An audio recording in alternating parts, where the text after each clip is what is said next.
to episode 21 of Tabletop Legends. Tabletop Legends, officially old enough to drink! Yep.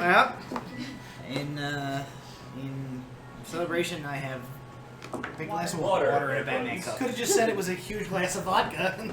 This is straight vodka. Tabletop Legends, where the DM dies! That's right. We've finally driven him to drink, folks. That's the, I've been DMing you idiots for years. So he's a full-blown I've been an alcoholic for a lot longer than this. Anyway, so we're trying a couple of things a little differently this week, which I've already screwed up because we're riff-raffing. But we made a whole thing, all of our, like, ads and announcements and stuff. We're gonna, like, do those during our break, and basically get right into the action. However, I do have one announcement that is newer, so I didn't get a chance to include that in our like pre-roll stuff. This is, what did they, Subtember? Is that what they called it? Subtember, which is a Twitch thing that's going on. That's not a proficiency. I believe in you. It's not a proficiency bonus specific thing. It is a Twitch thing where it is 50% off all Tier 1 subscriptions. So if you are not already subscribed to proficiency bonus, what's wrong with you? Just do that and stop being a punk. It's $2.50. It's like right here. Pretty sure. I don't know. Let's watch. No, it's on Matt. You pointed to clips on my. Nah, you went the wrong way. It would have been this way. Yeah. Unfortunately, I want to move one of these cameras, but good old DM Matt's got a real thrown out back this week, so there's going to be a lot of sitting very still for me. Do you want me to no, it's okay. I don't want to start messing with stuff. So, we rejoin the party tonight. You guys... It's Twitch. Loading in. You guys are... well, you're in a bunch of different places right now. Ronnie is, and Chris is running a little late tonight. She should be here, hopefully within the next 20-30 minutes or so. Which is just as well, because her character stayed back at the Arcane Eyes apartments and has gone to bed early, while the rest of you went out for a continued bout of revelry after changing out of your fancy garb. You did attend the gala at Conrad Delker's house. Brom dropped off his package, had a sort of disconcerting conversation with the man. Gave his daughter 2 birthday presents: a tourmaline necklace that you guys procured on the way down there, as well as an original composition, a Brom Repluck original. I made you Nigel Dewsbury original. The Major Nigel Dewsbury original, What is Love, parentheses, Baby Don't Hurt Me. Copyright. Which, if I can figure out how the copyright works, I think if we do it, it's like creative license, we're fine. If we record you, I do it in the Brown voice, if we record you singing that song as Major Nigel Dewsbury and release it on our YouTube, I don't think we can get copyright struck for it if we... Coming to iTunes. Yeah, coming to iTunes. Nobody's going to want to listen to it, but we can certainly record it. Now, listen. People not watching has not stopped us before. That's certainly not going to stop us now. Oh, we should get t-shirts that say that. No audience, no problem. So, we pick up. You guys are... Ronnie is asleep. Nuala just had a good long conversation with one of the 2 guards she is trying to get together, Eldon, which was sort of both good and bad. It does seem that there is an interest there, at least on Eldon's end, in his lifelong friend and guard buddy. I don't know. Guard mate? Guard mate. Gregory. But she really pushed the issue when the man did not seem comfortable revealing his feelings. And he stormed out of the bar, having been extremely liquored up. Nuala has the golden D20 for tonight. We were introduced to Steven. who Oh, yeah. has been mentioned now and will never be mentioned again after this. He's dead. He's dead now. Brom's going to make sure.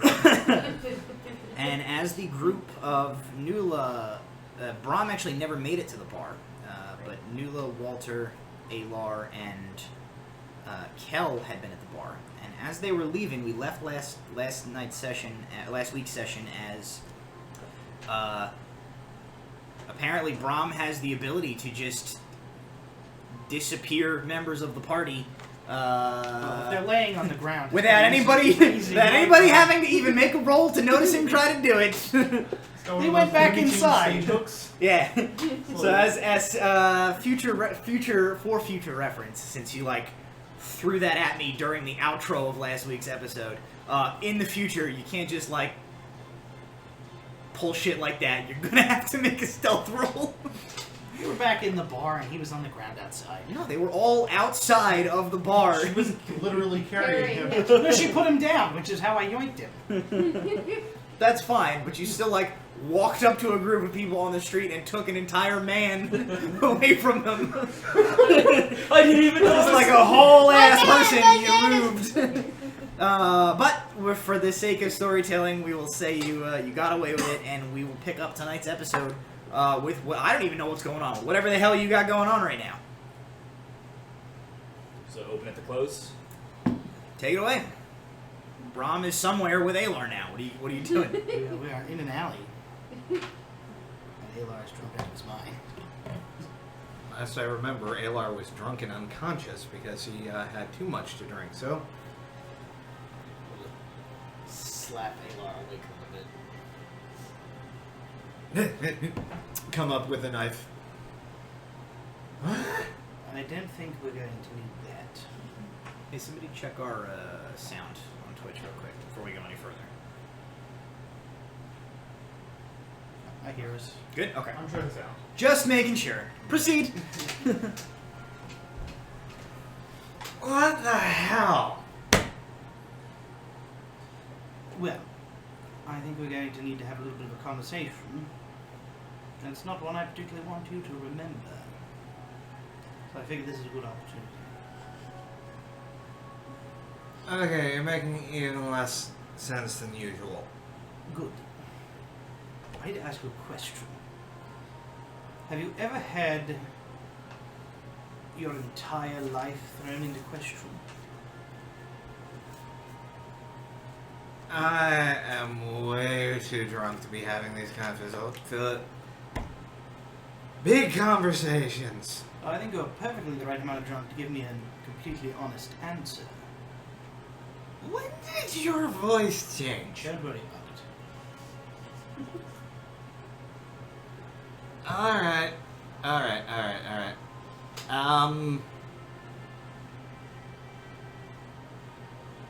Yes. Yes, I have had occasion like that. Kind of took the wind out of my sails on my speech there, but okay, buddy. And what did you do? Started on a path and ended me up here. Interesting. So you just went on and never looked back?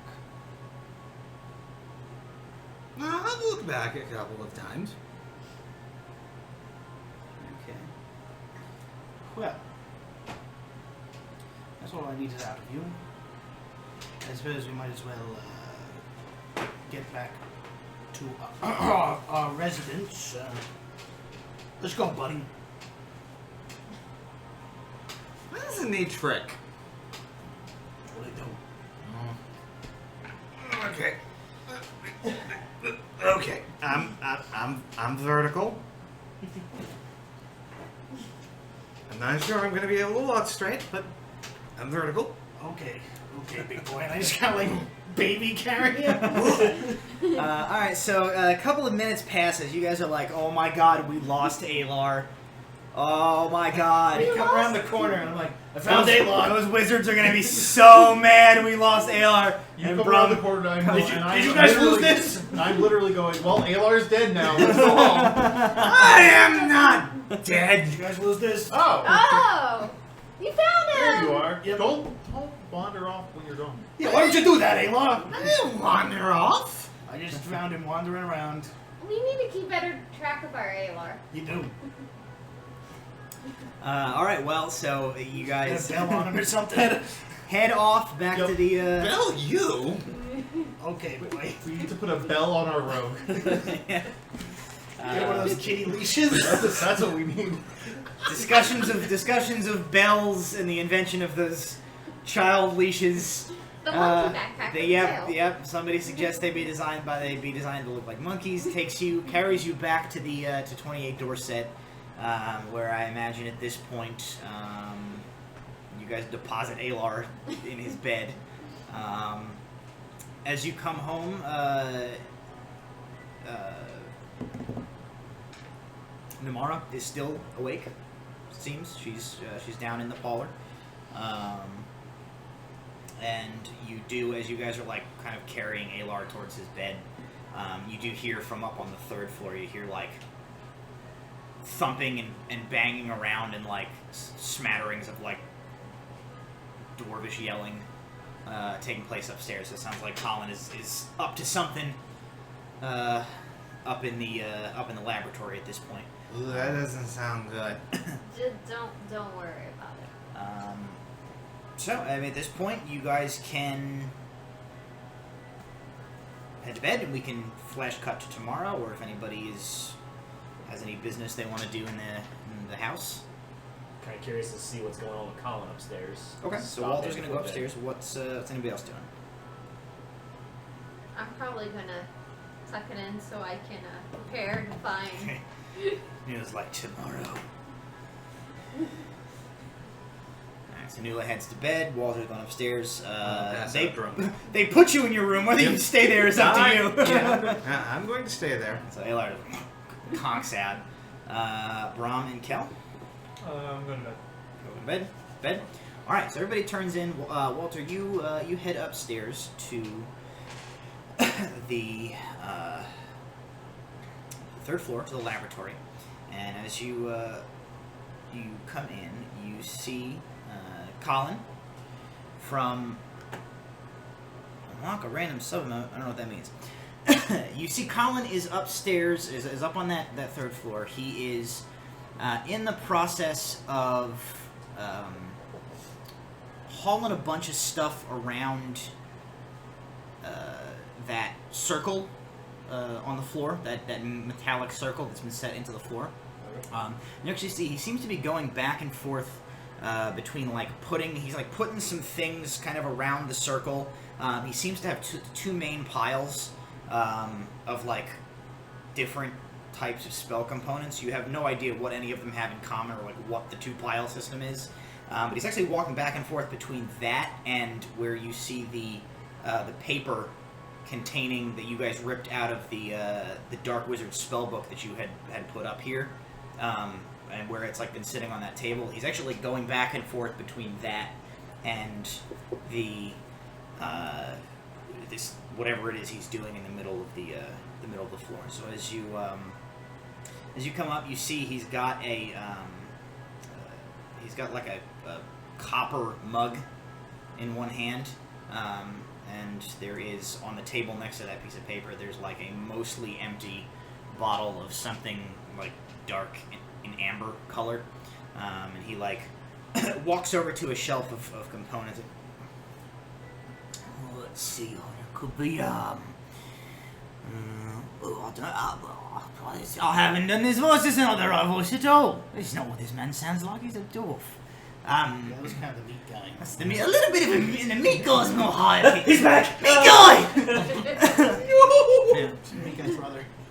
Alright, let's see. Well, I suppose that we could. Man, I don't know, that would depend on what you were trying to. And he looks up. Oh! Evening! 126, Mr. Copperkettle.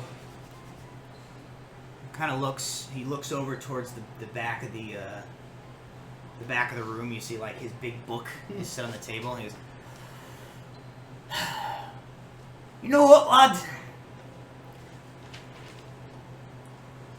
Based on the hour,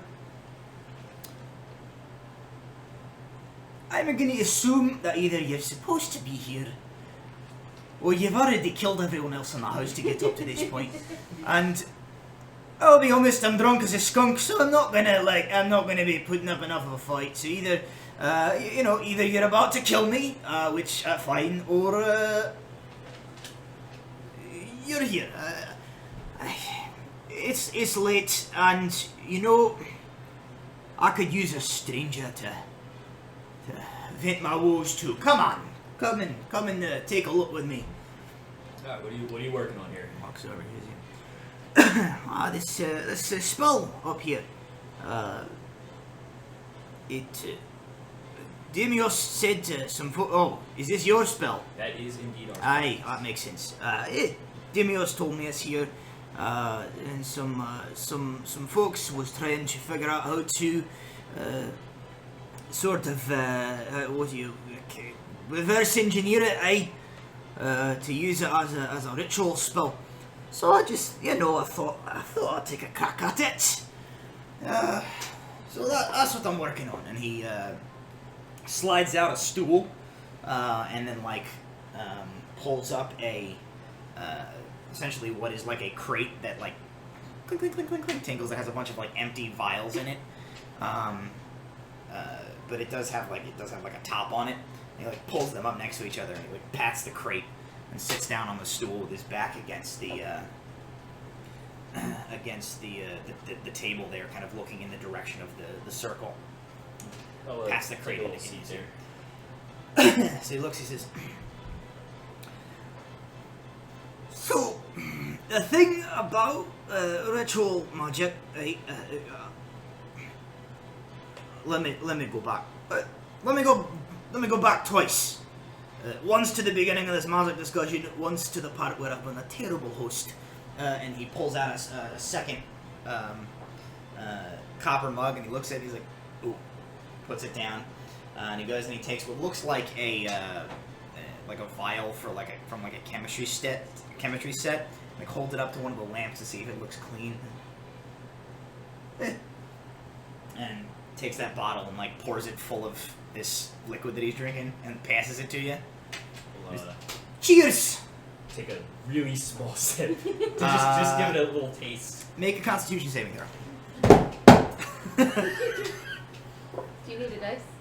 I probably need not my dice, yes. Can I have that golden one real fast? Haha, no. I just gave you the Shut up, 20. you're not Hey, let's use some of this. This isn't the one you used for. Hey, you want one of the ones I rolled 2 20s on last week? Yes, actually. What'd you roll? 4. Total. Okay. So you take a sip of this, and you're bracing yourself for it to be like brutal, just from what you know about dwarves in general. But even though you're trying, even though you take a small sip, you can't help as soon as you swallow it, you're like.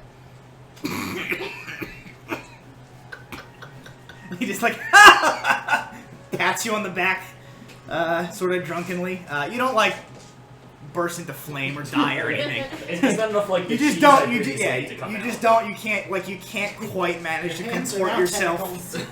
like somebody who's ever had a drink before. It's delicious. Yeah, you're like SpongeBob when he doesn't wear his helmet in Sandy's house. You're like, I'm fine. He says, right, now that we've observed the proper hospitalities, magic. What you got there, and he points behind him to the paper. That's a wizard spellbook, eh? Came out of a wizard spellbook. You can tell by the notations and all that. Thing about wizards, right? They all come up with their own brand. Everybody, all of them wizards, they achieve their spells more or less the same way, but with like unique little flares, right? And so when you're another spellcaster trying to adopt one of their spells, especially as is the case with that one there, especially one that was not intended to be used by others or to be cast as a ritual, you got to do some like reverse engineering. Do you? Well, you're trying to learn the spell, so I assume you're of the magical variety, eh?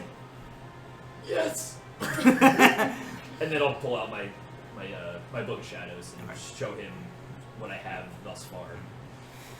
Right. Well, so as you might be familiar, when you're casting a spell, you've got to have all of course, the proper material components and the fancy hand motions and the words and all that, right? But to really make the magic work, you've got to have it up here, right?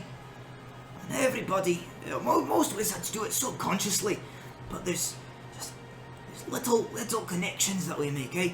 If you're trying to cast a fireball, you do the motions, you use the materials of your spellcasting focus, but there's that something deep in there. Maybe it's the memory of when you saw a log crack open in a fire when you were a wee lad.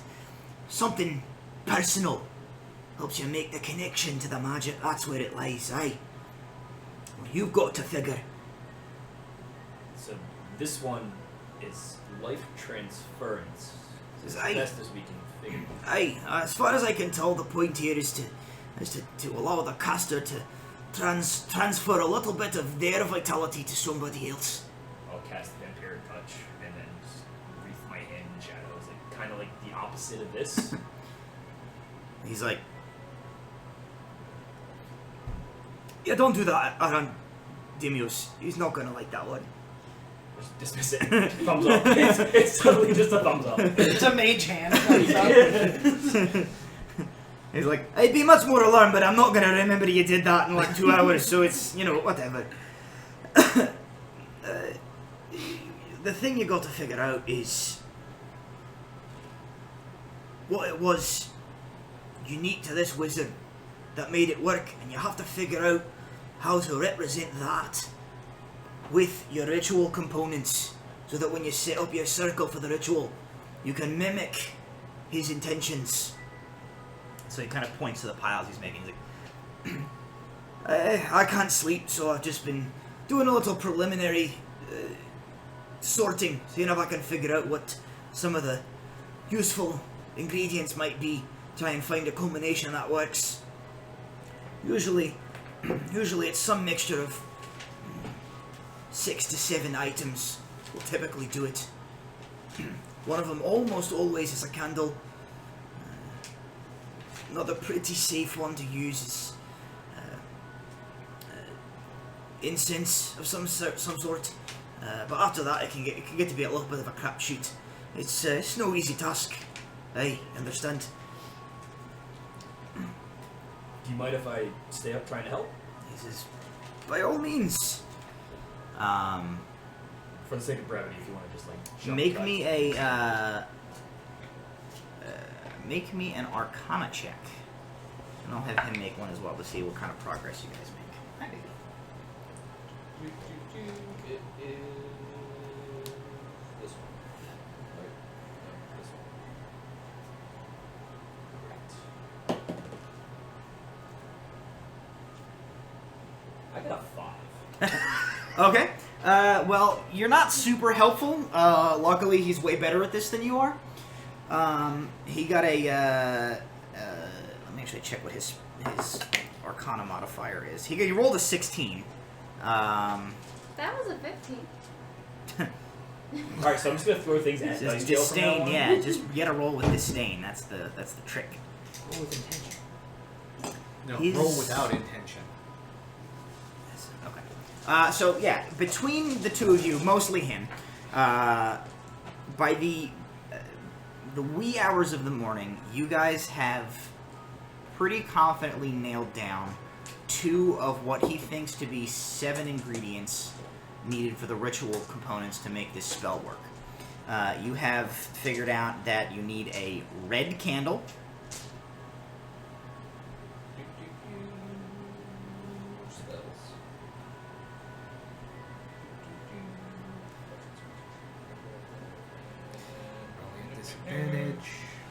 a candle. So, push rolls that.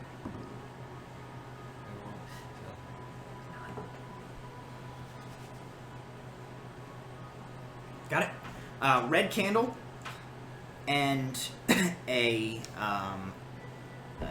like a crushed up, powdered beetle. Did we figure out what kind? The kind that he has is like a pretty standard spell component version, which is just made of like common beetle. So like Beetlejuice got it. I mean, it's just essentially like any number of like common beetles that you would find around places, essentially like dehydrated and crushed into a powder. Gotcha. By the time the this, like, you can kind of see the sun is just like gonna be creeping up. It's getting like the sky's getting a little gray out the one window in the attic there. The rest of that bottle is gone at this point. And the two of you kind of like sit back on your stools, like satisfied with your work, weary, kind of tired out. And he turns and he says, "Well, lads, I'd say we did a good night's work, and I think finally I'm gonna be able to sleep." Glad to be of assistance. Kind I of nods. appreciate your help. He nods and he's quiet for a moment, and he like kind of his gaze goes out into like the middle distance, and kind of unbidden by you in any way, he starts to kind of just like starts to talk, and you see he gets a little like maudlin, and he picks up like almost as if he was like carrying on a conversation in progress that like you weren't part of, and he just says, "You know, the worst part is not even the forgetting."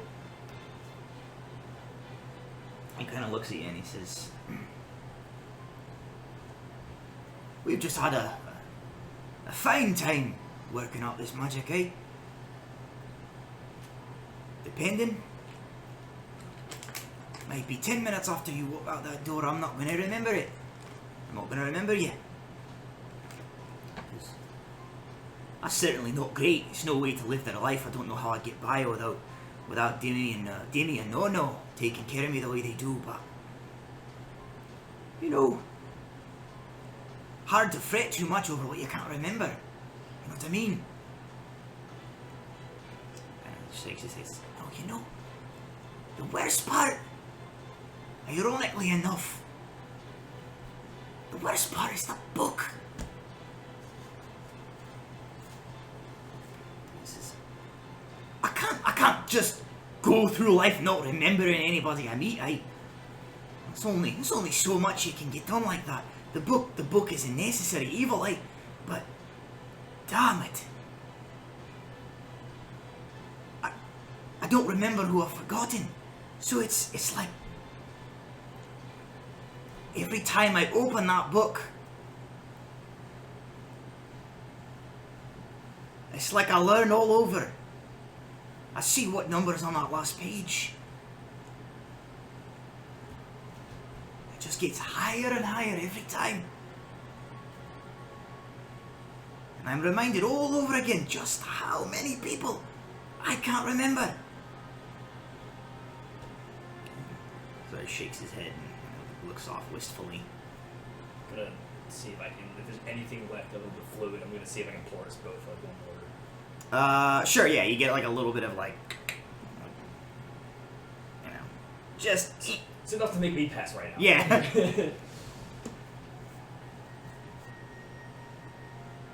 So, And and kind of hand him his glass. Hey. And he kind of looks to you. Gives you a little bit of a rueful smile, and he says, "Well, lad, I appreciate the company, and it's nice to tell your sorrows to somebody once in a while, eh?" Kind of gives you a little bit of a grin. He says, "To new friends." New friends. Clinks his glass at you and downs his shot.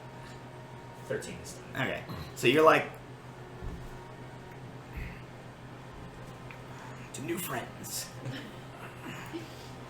But you do manage to like comport yourself for this last one. And eventually he kind of gets up at this point, goes over to the door of this attic, kind of looks over to you, like nods to you once. You get the impression that he's like getting a last look, as to like, to him, he's never gonna see you again. Yeah. And he goes downstairs, and you kind of hear him go off, and he goes to his room and heads to bed. So you can probably catch like an hour or two of sleep I'll go take a nap. It's before the rest of the group wakes up. But everybody else gets a full night's rest. Eventually, the Including Ayla? I slept the best. hey, look, it's advantage for the rest of the day. No, Alar's probably a little hungover. Oh, yeah. So, yeah, he's... He does not like take a level of exhaustion. I think I saw you roll. I was going to ask you for a Constitution save to see if you remembered the conversation. Yeah, I rolled... My low roll was a 6. I figured roll at Yeah, that was my disadvantage. secret note. I said, That's fine. if you want to remember, go for it. I have plans for both. Yeah. So if you roll a 6, no, you will not remember your conversation with Brom from last night. No, go ahead. The morning comes, essentially. You guys all kind of get up. Stanfield is busy preparing breakfast. Shockingly, Ronnie is still asleep and has yet to like go down there and start pestering him. But you kind of smell the cooking of bacon and some other stuff coming out of the kitchen as you head downstairs. Namara is like still in that same chair, and it's unclear if she like went to bed or if she's just been like down here all night, and if she even slept. Spooky. She doesn't really offer you guys any like. She just sort of smiles that same vague smile when you guys come into the room, not really looking anywhere in particular, as her sort of blank white eyes just stare off into the middle distance. But it's a new day. I walk out of my room. Smell breakfast cooking. Should wake everyone up. Go over to Aylar's Oh dear. bedroom first. Ayla! You hear from downstairs, what? Oh, you're downstairs already? There's a long pause. No. Aylar! Yes, I'm downstairs. Okay. Alrighty. So amidst the pitter patter of little dragonborn feet all up and down a bunch of like dust motes come like out of the floorboards above you. Dimios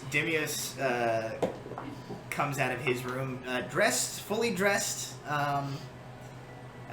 put together. The only sign that he's been disturbed is like his eyes look a little gritty, a little like as if he was just like startled awake. He comes out of his room and gives you sort of like a Good morning!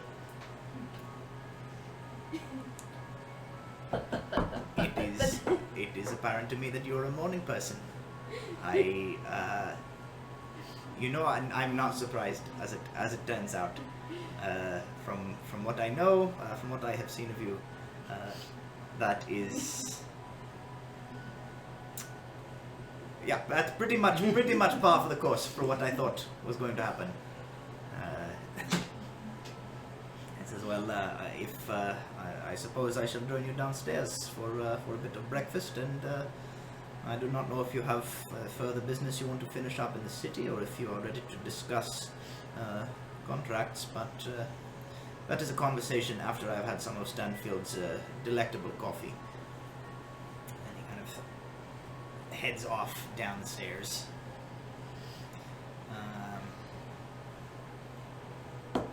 Cow!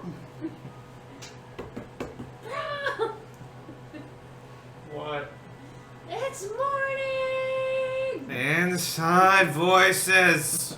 You hear from downstairs. Walter! I'll just blast the door.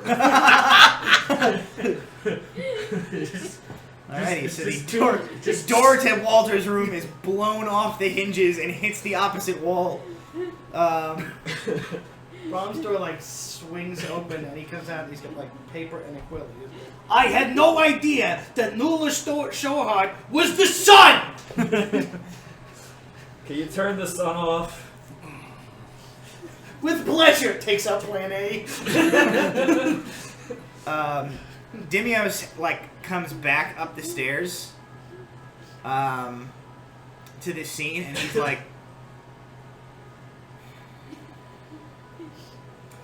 he holds out his hand and like a ghostly mage hand flies down the hallway and just like picks Walter's door back up, puts it back like in its frame and then disappears, and then he goes and the hinges like fix themselves.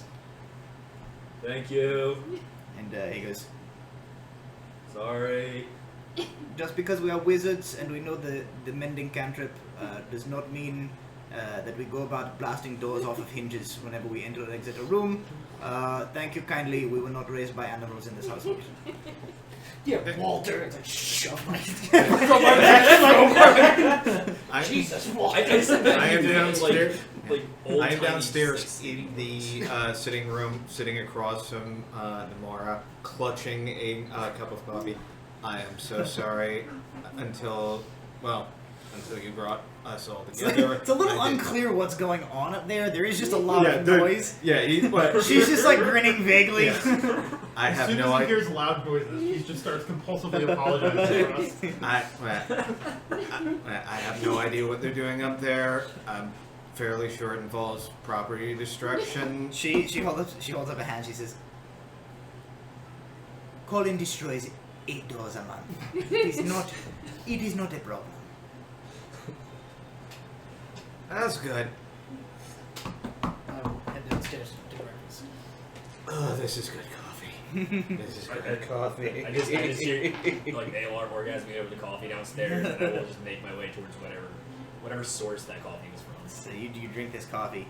If anybody who is having the coffee, you suspect that maybe the members of the Collective of the Arcane Eye are not the only wizards in the household. You suspect that maybe Stanfield is like a coffee mancer. Like, it's so good that you can't possibly believe this was not created without the use of like magic. Well, Coffee Mancer is now in the Coffee lore. mancer. Stanfield the coffee mancer. Just gonna mage hand over and just clap him on the shoulder like, thank you so much.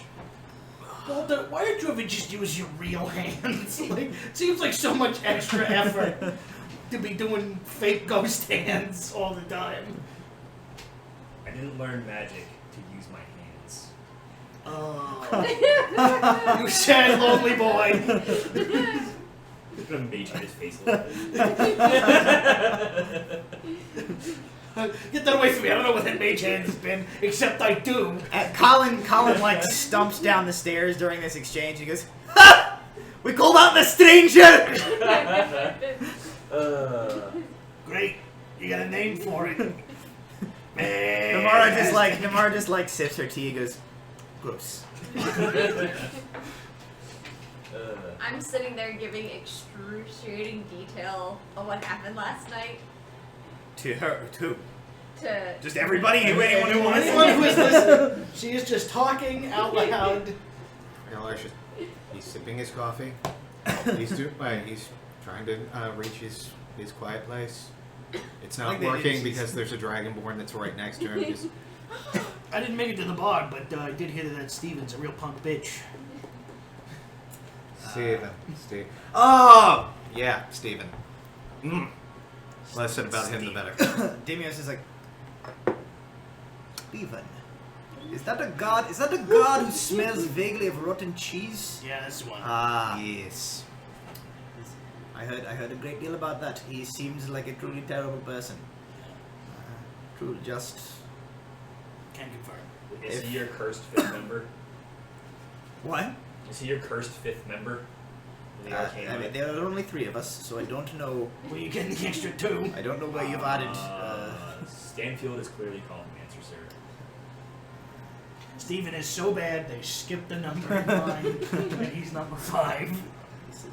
No, he did apply to be our butler before Stanfield came to us, and he just it was very strange. He arrived and he insisted on performing a display of his butlery skills, and he just went into the kitchen with this bizarre crate labeled Omaha Steaks, and proceeded to just destroy. We had to pay to refurbish the entire kitchen.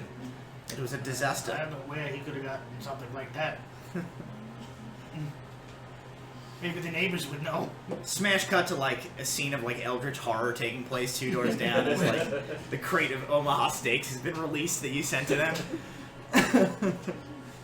There's just like a family trying to fight off like one huge tentacle coming out of this box. Just cut back to Walter, like, just smiling and making coffee. Well, what happened to the mystery box of meat? So as you guys have breakfast for a while, Demios eventually kind of eats. He's on his second cup of coffee, and he kind of looks around. He says, "So, what is it that you all have planned for today? I presume you are hopefully in the process of wrapping up your business, and we can discuss the details of your next contract. I have something." That I would like to get underway sooner rather than later. What is it that you have planned? He says, well, if we want to have this discussion now, we certainly can. The task that I have.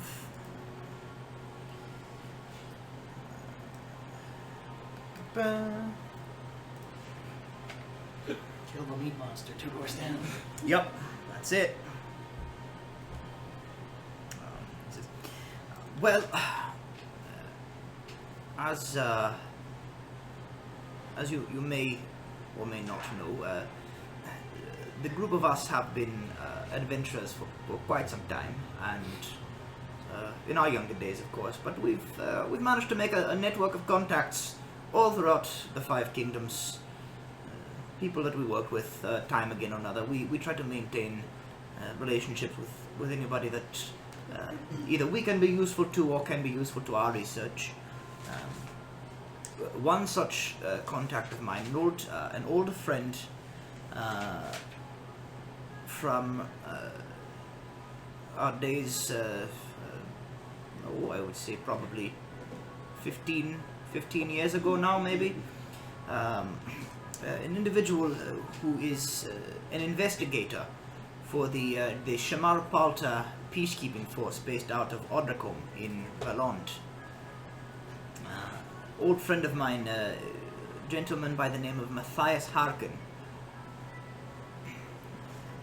He keeps me abreast of any investigations that he finds himself a part of that either if he's one to ask my advice if he's stuck on a case that has some arcane component that he needs direction on, and in return, if anything crops up in any of his investigations that he thinks might have something of interest to our work, he will sometimes drop me a line to inform me of such and try to arrange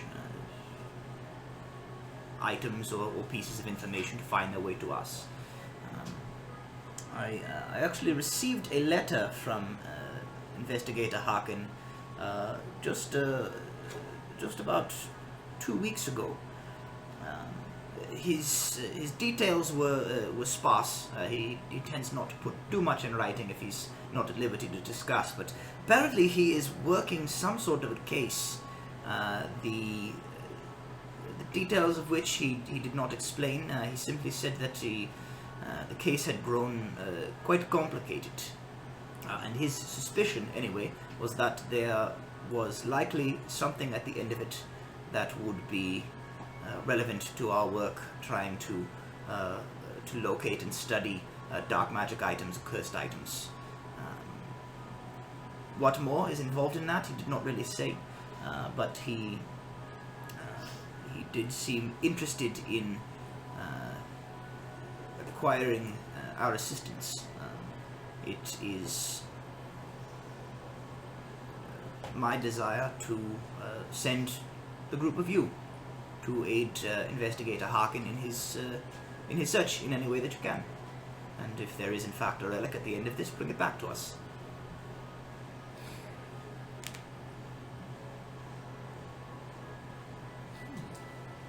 Okay. And he was a peacekeeping. He's an investigator for Shamara Palta. They're the sort of privatized contract peacekeeping force that works out of Audricombe.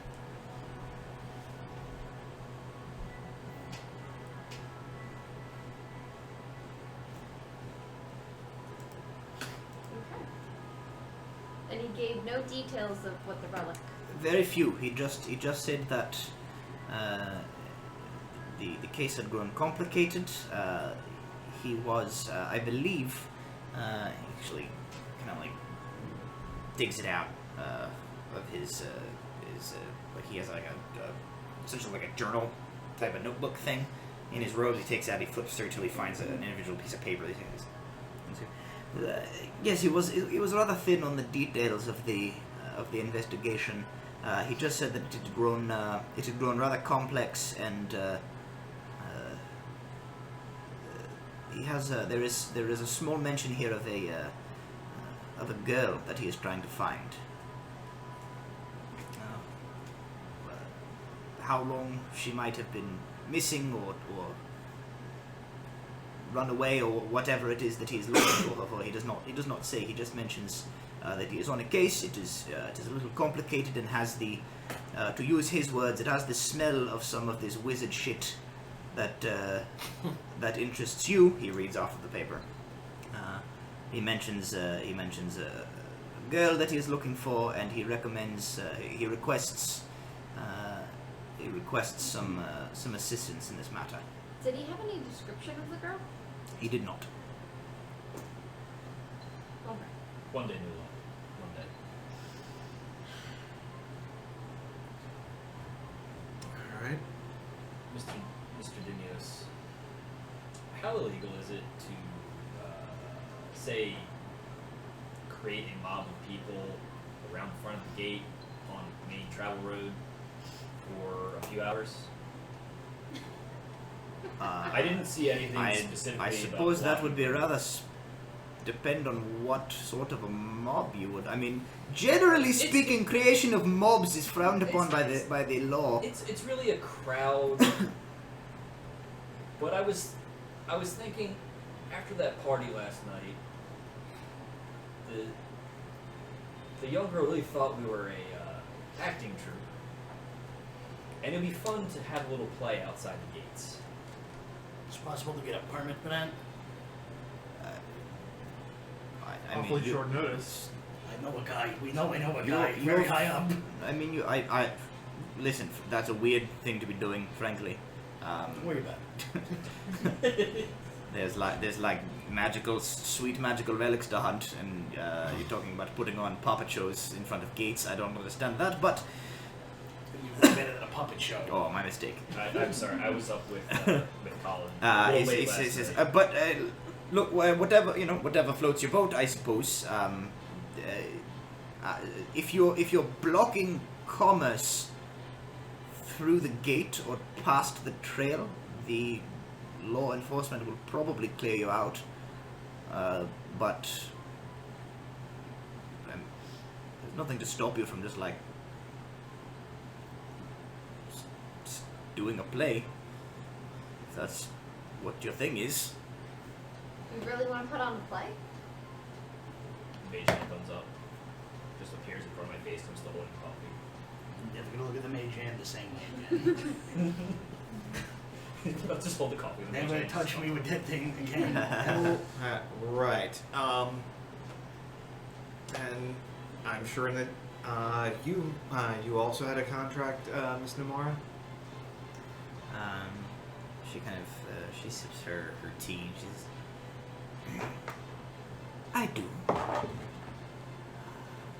It is perhaps not as pressing as this missing person of Demis, but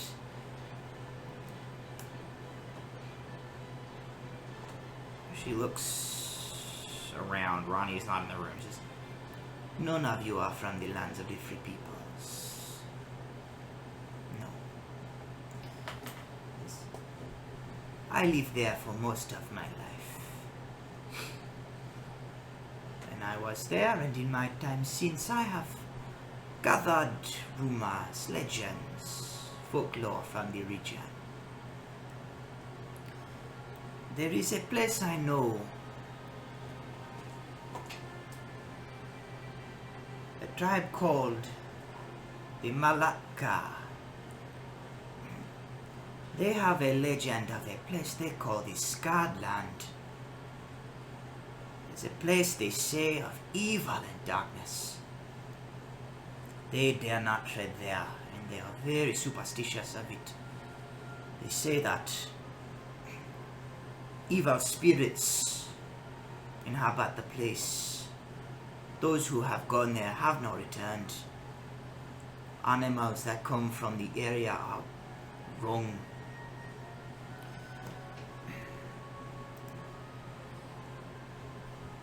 Recently, I heard a bit of news.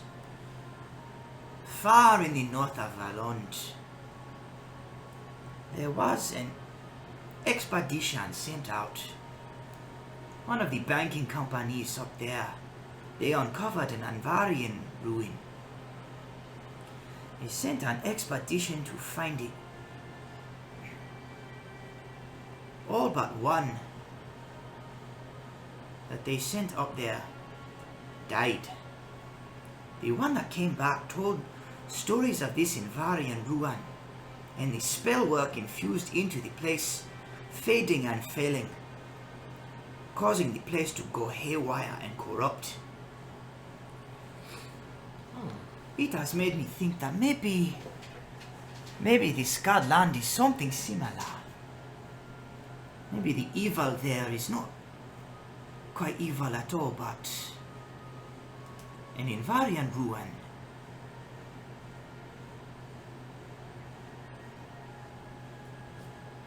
So there might be useful magical items that have merely gone Certainly, all after years. certainly seems worth looking into. There could be valuable information there. And who knows, maybe whatever it is that is blighting the land could be stopped. But as I say, Scarred Land has been there for generations. It will be there still in a few months. So Colin kind of like, hey, I've got something I might want looking into if you've got the time, if that's what we're doing here. please. Yeah. He begins to like retell you the thing he already told you. I don't know if you guys just like let him do it. Oh yes. Oh yeah. Yeah. Does he like pie? Does who like pie? The contact. That's one of the notes I have. He likes pie. What? Sorry, what contact? What's his face? Colin's contact. The Yeah, that's Charlie all Weather. he likes halfling. pie. That Likes was pie. He's like, how on earth did you know that old Bolus was a fat bastard who loved pie? Gnomes have an intuition about pie. Ah, I've never heard of that before, but that's the only logical explanation to any of this. Okay. Yeah, Sure. it came about after the war. Yep. A related note, That is what the play is about. If you guys want to come watch it, Who's in your play? who wants to be? So wait, so do we I've get been writing this thing. to, so do we get to watch or are we in participating? Whatever you want to do. What would you like to do? Yes. Alright, he's participating. Well, it is the Gnome Wars. It would be a bit off color to not have a gnome starring in it. All right. Wait, are you starring in it? No. I suppose I am. Who is starring it? Bingo. Dancing Lights is going to be a little orb over Kel's head and a little orb over Braum's head. And another orb over Braum's head. I am the star. There's 3. I can co-bill you. You hear a very small from the back of the room, and you turn to see Stanfields. He's like,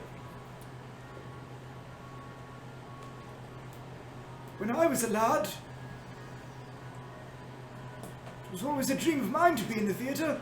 Oh, hell yes, Stanfield. You stop right there! My You're in! orb is now over his head. Yeah. He's like, you stop right there! Already pulling a dress out. Not that one. I believe we have ourselves a playbill. So, Damios, I think we have about another day's worth of business to deal with in the city, and then we will confer tonight and plan to be on our way sometime early tomorrow to deal with one of your contracts. He says, "In that case, I will make arrangements to have you scheduled. I suppose it depends where you're going. Namara, your mission here, it is where in Odoran is it located?" She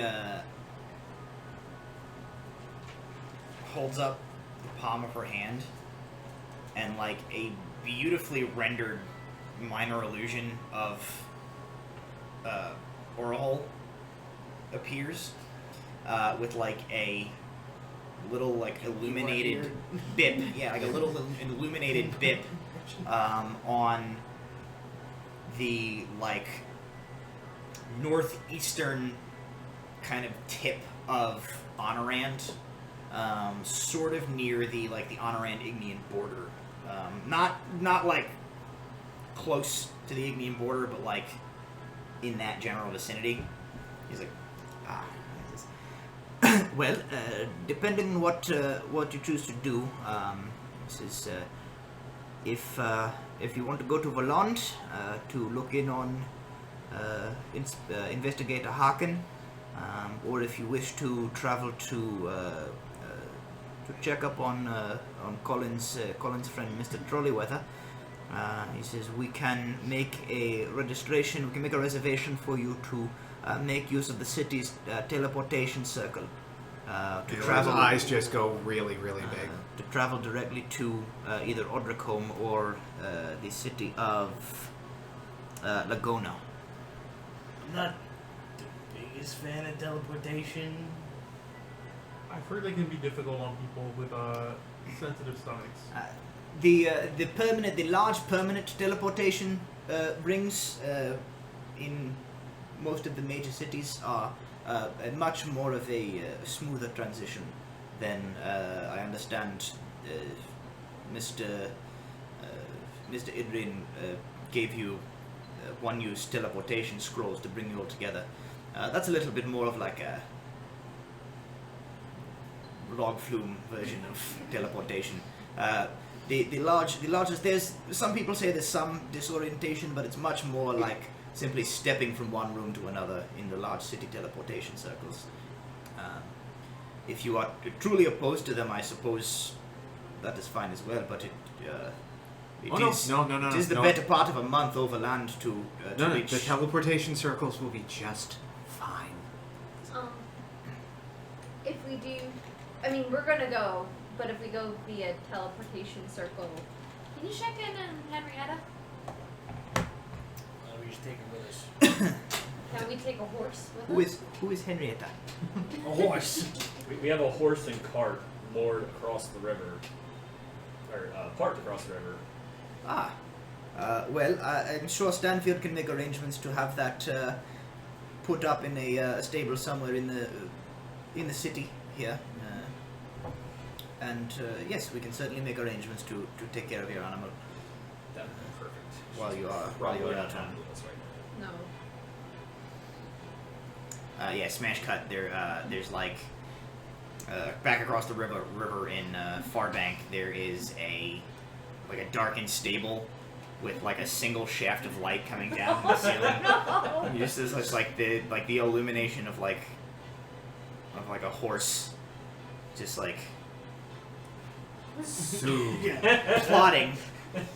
No, Henrietta's fine. Henrietta's fine. Yeah, she takes off her hooves and she has fingers underneath. No, Henrietta's fine, and Henrietta will be taken care of. I will say, and I guess for the audience as well, another thing that I'm gonna like. We're like changing things up a little bit with the way we're gonna do this. I'm gonna like hand wave a lot of the like bullshit. Like, you're not gonna have to go to the store and buy rations, like, or like, we'll assume your horse. We'll take care of your horse. I'm not gonna be like, and you come back from your mission and your horse is dead because you forgot to leave her with enough horse pellets before you left. Like, we'll kind of like wave over a bunch of that stuff so that the game just flows a little faster and makes for better viewing experience. Because I don't know anybody who wants to watch 20 minutes of you guys haggling with like There's some freak out there. Jim Bob, the general store owner, over oats. Hold his name. Don't, You. please don't do this. Jim Bob, the store owner. The general store. I never owner got the never meat did. guy's name. That's gonna come back to haunt us. Meat guy. He's going to be He's the fulfilling big- Atlanta he's the books. He's Clarence the Meat Warlock. Yeah. No. So okay. That's what Walter calls his mage hand. The meat Gross. warlock. Gross. All right. Well, if you guys are about like getting ready to go out and do your errands for the day, before you leave, Namara says, before you go out for the day, as you make your preparations to leave, I have something I want to give to all of you. And even Dimios and Colin are like, hmm? And she goes, Stanfield, fetch the box. And Stanfield's like, yes, of course, madam. He walks out of the room, and she's still kind of like smiling that same vague smile. And Dimios kind of, you see like it dawns on him, he's like, not a terrible idea. Do you have something specific in mind, Namara? I do. I have been thinking of it. And Colin's like, loot crates! Loot crates! It's time for the loot crate. I love this part. A couple of minutes later, Stanfield comes back. He's got this like medium-sized trunk, basically. It has a bunch of like stickers on it. It's like travel stickers that say like Voland. Like I went to the Indian Empire and all I got was this lousy bumper, so like shit like that. What color is it? It's like a leathery, kind of like a leather covered. It's not legendary. But no, it's not. It doesn't glow orange when you highlight it. This box made it to the top of Mountain. Yeah, yeah. He kind of sits it down in front of Namara, and she says, "As you know, we had ventured for many years, Yes. and we acquired a considerable amount of wealth in that time through the procurement and selling off of various items of magical nature. Not all of them are relevant to our work, and not all of them are of an interesting enough quality to have bothered to sell. So we keep them in here. But I think it is only fair enough that as part of your rewards for successful completion of contracts, we will offer items from our collection to you. They are certainly doing no good in this box. Oh boy, oh boy, oh boy. Colin's like, loot crate, loot crate, loot crate. AR. Aylar has the meat sweats. She mutters a word, and one of the tattoos on her left shoulder illuminates, and you see a similar glow come from like the lock of this trunk. And actually, it does, as she does this, you guys are like reminded of someone else who you saw use magic in a similar way to this. Though hers are tattooed on, and the runes are different, you saw Rana of Rogers and the Boys cast magic using like a rune etched into her skin. So she mutters this word. You see this rune illuminates, the trunk illuminates, and like the lid pops open. And as you guys look, swings all the way open, and you like everybody like leans in because you're kind of expecting like the trunk to open and like a big glow to come out and to be like da na na na. No, it doesn't do that. It's just like kind of unceremoniously like trunk opens. But you like as you look into the like the mouth of this trunk, it's just like a void of black that you see. And she goes, "Who would like to go first?" Oh, me, Dims. We have just the item that has been in our trunk I think would be perfect for you. And she takes her hand and reaches forward, and her arm disappears up to the elbow, like into this trunk. It becomes immediately clear that there's like an extra dimensional space in here. So she just like into this trunk. She comes back out and she hands you a small item. It is a box, maybe yay big, of polished ivory. The box is ivory? The box is polished ivory. And there is a set, there's like an insignia of a bunch of like interlocked circles in like gold on it. She hands it to you.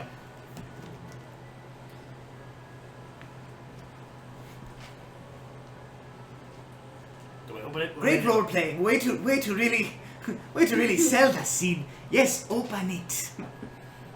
As you shake it, you hear like metal jingling. Almost as it just breaks. It breaks in your hand. Goes right as you take it. She says, "There is only one rule: do not shake the oh, okay. Well, it's broken. I guess you don't get. I guess you get no items today. Sorry. Complete one. Not again! Complete another several-month-long, very difficult mission, and I will give you another try. No, Next time, tell somebody don't shake it before you hand it to No, them. you shake the box. It actually sounds like the jingling of metal in there, almost like there is. Thank you for the bits, Eric Bleish. He subscribed Hey, tier 1. Eric Bleish. I'm sorry, I'm sure that's mispronounced. Thank you for the subscription and thank you for the bits. we love you. We love you. You're the best. You can tell everybody else. Tell them that we said that too. We don't even care. Anyway, you shake this box. It sounds like there's like metal jingling in it, almost if it was like filled with like coins, maybe.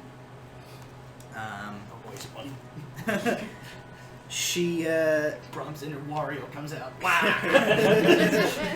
That was socks the whole time. Sorry. She says, "Go on."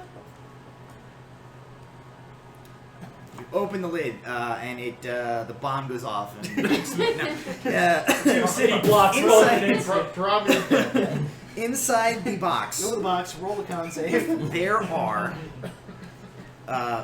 10 very delicate-looking, thin metal rings. Yeah, you did it? Sure, why not? Alright. They, as you put them on, they like perfectly fit all 10 of your fingers. She says. Fingers fall off. She says, I do not have a name for these, but I do know what they do. While you are wearing these rings, you will be able to play any musical instrument that you lay your hands on, even if you have never played it before. Where's the closest piano?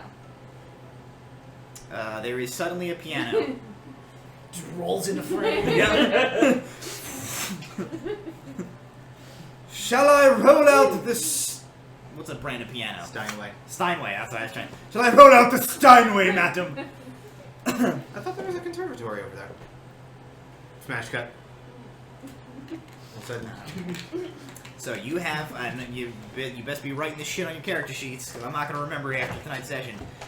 You have a set of 10 rings that, when worn, allows the wearer to perfectly play any musical instrument they encounter. Only if all 10 are worn. Only if all 10 are worn. What if you only wear half? Are you like just kind of half shitty? Yeah, everything is like Really half. like a half key off. Just sounds terrible. No, if you if you only wear 5, You can only play the, half. the only song that you can play is a slightly out of key chopsticks. That's a limitation to these rings. She says, "Who would like to go next?" Dragons first. No. Walter no. just walks up and just. Alright, so Walter goes up. She reaches in. I have to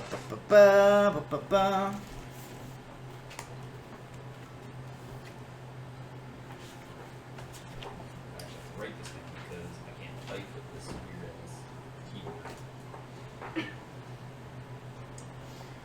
keyboard. She reaches in, disappears up to the shoulder, comes back out. She hands you something that is in like a kind of just like a loose, it's like a kind of a loose bag, sort of like this, that is sealed shut. She hands it to you. The bag is sort of like a rough kind of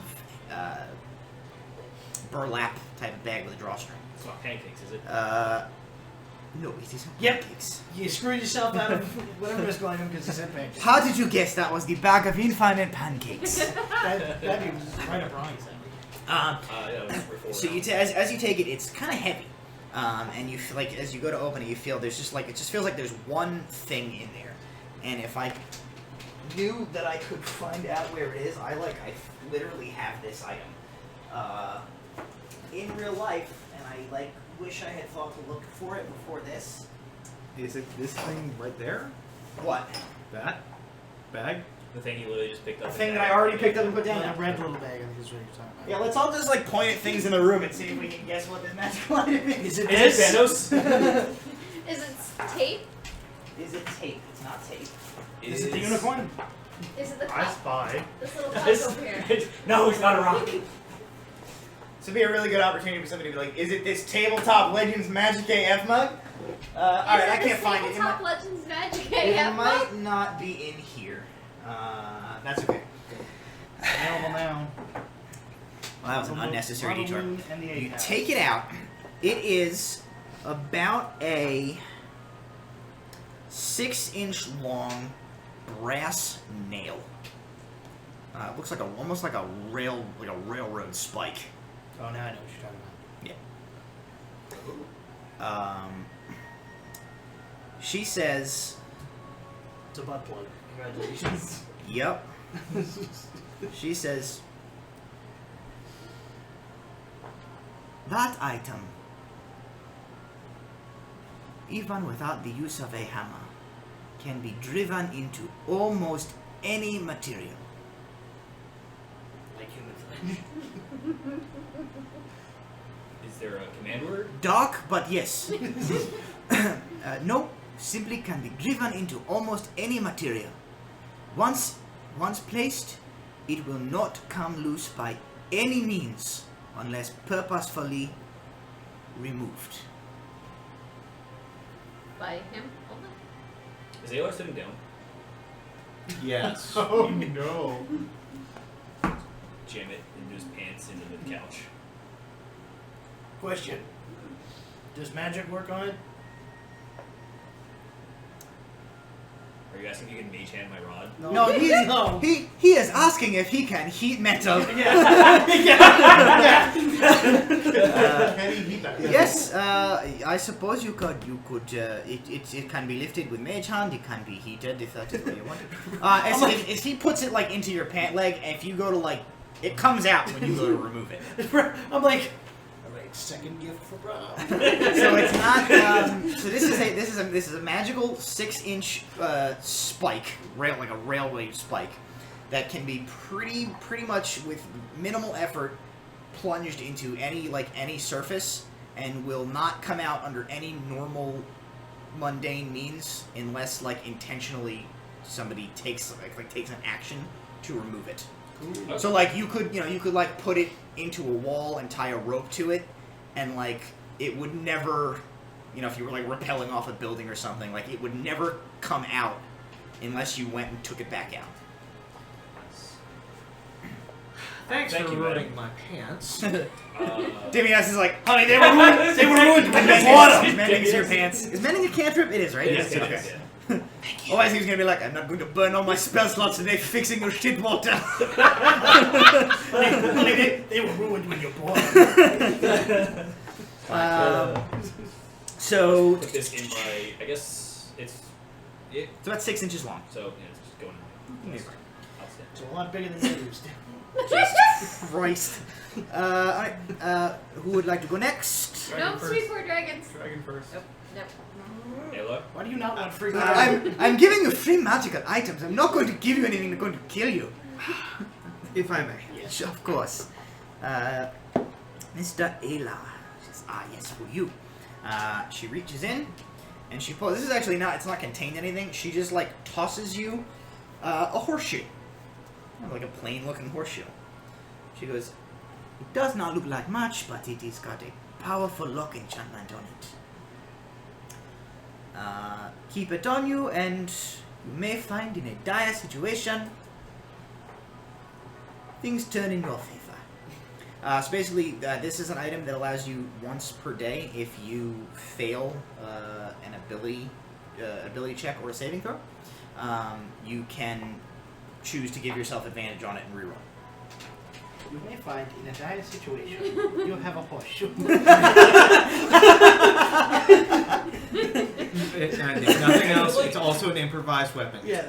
It's also made of metal. Yeah. Rob is just getting all the presents today. Free gifts for Rob. Okie dokie. In case you are wondering, it can also be heated. No. Look at me. Right here. No. I say no in Elvish, then I say no in Dwarvish, then I say no in Draconic. You just make Nula set for across the room. Way to go.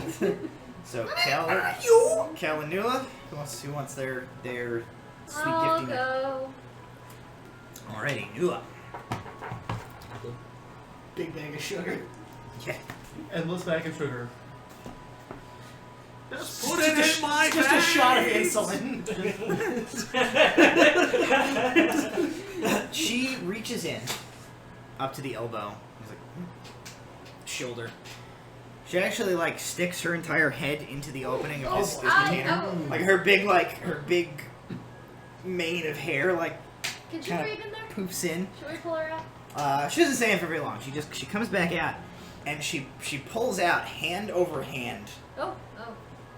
6 feet of a javelin. And she passes it to you. It is like very sleek, streamlined javelin, pointed at both ends, made of metal, and all along the surface of it there are like engraved feathers. She says, when you throw this javelin, it will go until it hits something.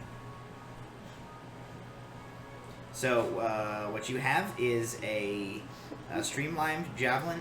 Like as you hold it, it almost feels like it's hollow. It's very, very light.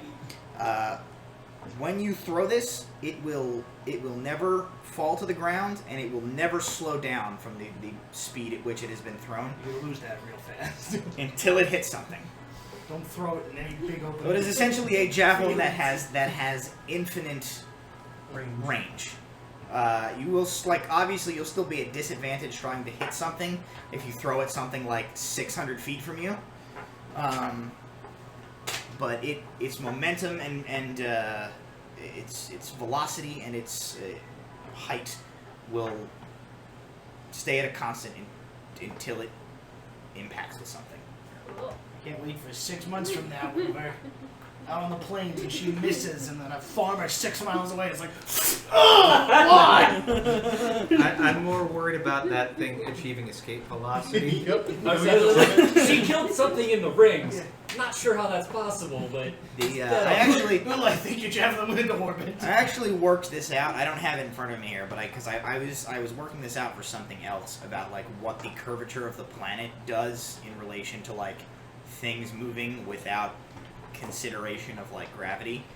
And there is a distance that is less than you would think, where if this thing is able to fly in a straight line like unimpeded by anything, it will actually just like fly off the curvature of the planet out into space and disappear. Cool. Well, It's like a mile or two. It's like it's like miles, but you're gonna have to crit fail a lot. alrighty. We are by a river. That's Can true. it be heated? It is metal. It is metal. You would have. I would say you'd probably have to test it out with that one to see if it would do that. But I lean over and draconic. Yes. I feel like Nula has it and she's just like, the what? Oh Jesus! Just impaling Kel in the face. Just shish kebabbing him. She if takes Noah's out an attached- entire row of fine china, and Damios is like, "God damn it!" Is it He collapsible? has to mend everything again. No, it's a javelin. It's the same as all our other javelins. No. Like this. Upright. Man, it's a really good thing we're wizards. Everything in our house would be destroyed. You're right. People have been here for 1 day. You've done 1,400 gold in property damage. Why is the rogue the one trying to be the conscience of this party? These are the questions. Namara. Kel is very small. If he hangs Accurate. on to the javelin, No. Can we fly? can Nula get him to somewhere else? That certainly seems like I have not used the item myself. Wait for the problem. This, I do not consent to this experiment. We don't care what you consent to. I pull the spike out. It's like, We don't care what you consent to. That seems like something that would require practical testing. Damios is looks like mortified at what's going on, and Colin is like,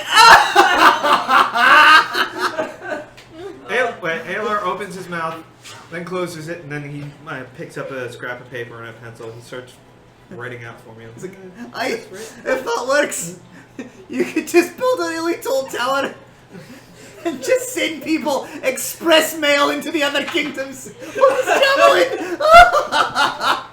Cal, what, about 50 pounds? 60? Don't you worry about it. 50. Colin's like, if that works, email me pictures. Kel, I think it's your turn. He's like, last but not least, Mr. Forzair. Yup. What you got in that box for him? She pulls out of the box. Books. A dragon. Double dragon. It's a The dragon. whole ancient dragon. Just like This- one foot at a time. 6,000 pounds of dragon comes out of the box. You get.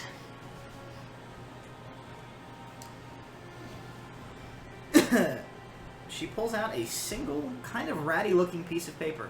She hands it to you. Is there anything written on it? Dick butt.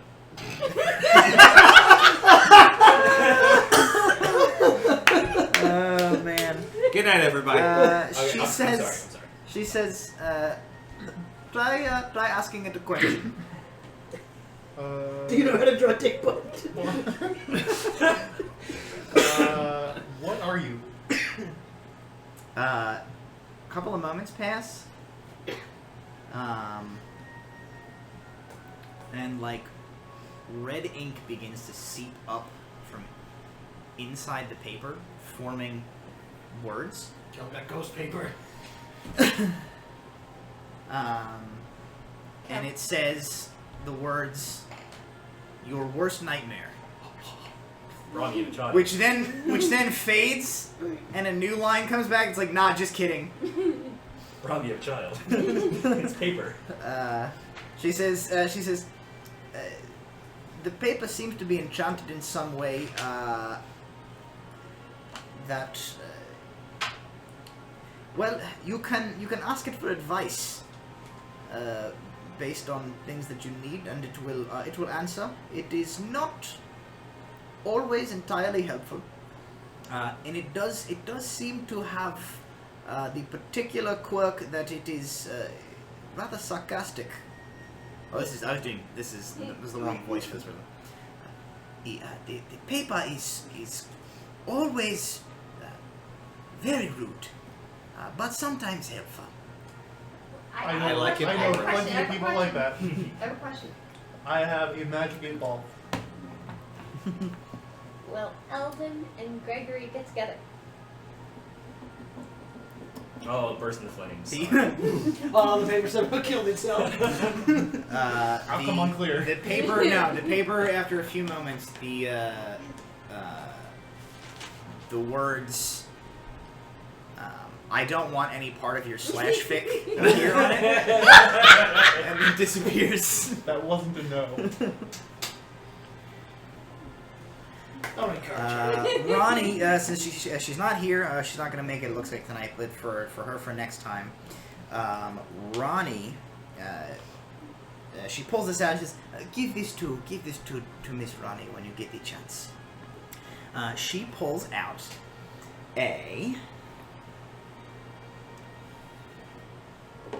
a small silken bag, kind of like the size of like a dice bag. Gives it to you guys. She says, "Once per day, the bag will produce a few ounces of a random spice. It seemed like she would like it. The culinary inclinations." I think she will. Thank you. She says, "Well, may they serve you well, as they never really had a use for any of us." Thank you for the pointy stick. Of course. Please do not swing it in the house anymore. Yes, At that point, she kind of like nods. "Perhaps I will observe your show later. I have some errands to run in the city." And she like just sort of drifts out of the room. She didn't just like clip through the walls, right? What? She didn't clip through the walls, right? No, she didn't like. Ghostify She away. didn't like T-pose above her seat, and then just like It's like Just goes straight through the ceiling. straight up. Sorry, we didn't render her right. Goodness. like out of in character and out of character. I am not sure she isn't a ghost this whole time. Okay, so there's three ways we do this play thing. A, we just do it illegally and do a play. B, let's We really- go back to the DNV and we get a permit. Which No, one? we're That's gonna find that is specifically the registration for the Relic Hunters Guild. Yeah. That guy doesn't just have like forms But for if we stuff. went to the parade, might. if we went to, He might, like, if you caught him on his off time, he probably has a bunch of forms for different stuff. If we went to the play, like the theater production permit place, it's probably still that guy in a different office. It's entirely possible that he just has like a magic manila folder that has whatever form he happens to need. Or we Which go was back. created by the Dark Lord himself. Yep. He actually has an enchanted messenger bag, which is not a bag of holding. It's a bag of bureaucracy. It just allows him to produce any number of redundant forms ad nauseum until till the inevitable heat death of the Pet universe. registry? Yeah, truly a lawful evil artifact if there ever was one.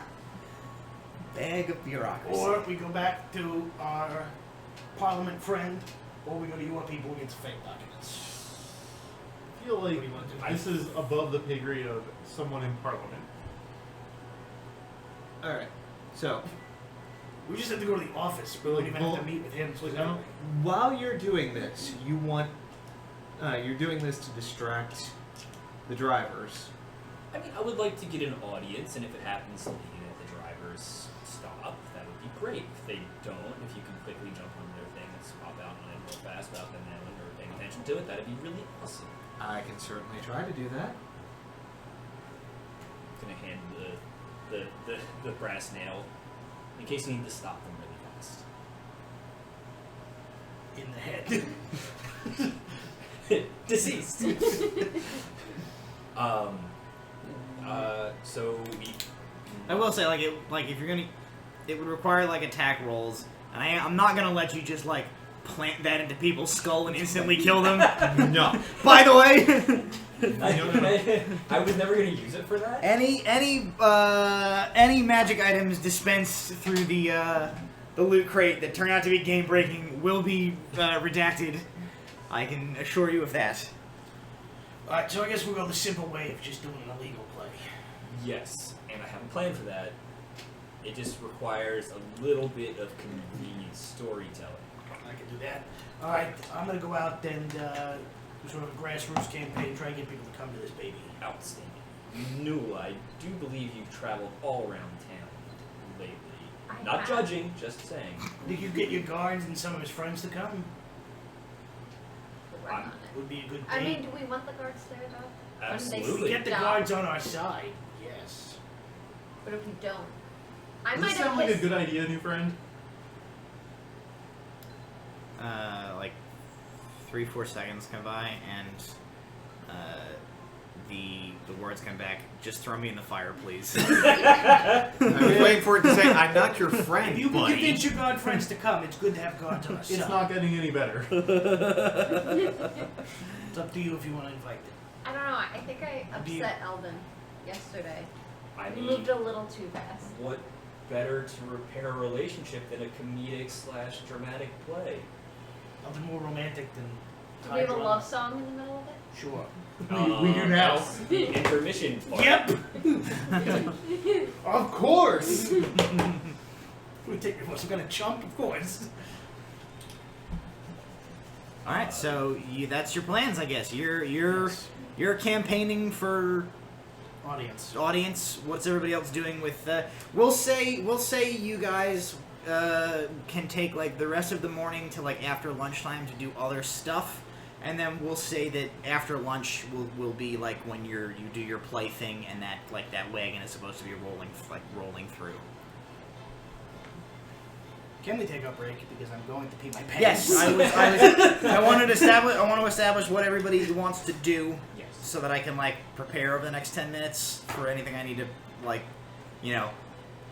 one-off NPCs that I need to write a 16-page backstory for in the next 5 minutes or something like that. So you're campaigning or whatever. What is anybody else doing with? I'm going to be their scouting time? out the specific location. Okay. And also maybe trying to like drum up outside the gates. Okay. You talk to your friends. Yep, I'm gonna go talk to my friends. You're and gonna look find for your Gregory. friends.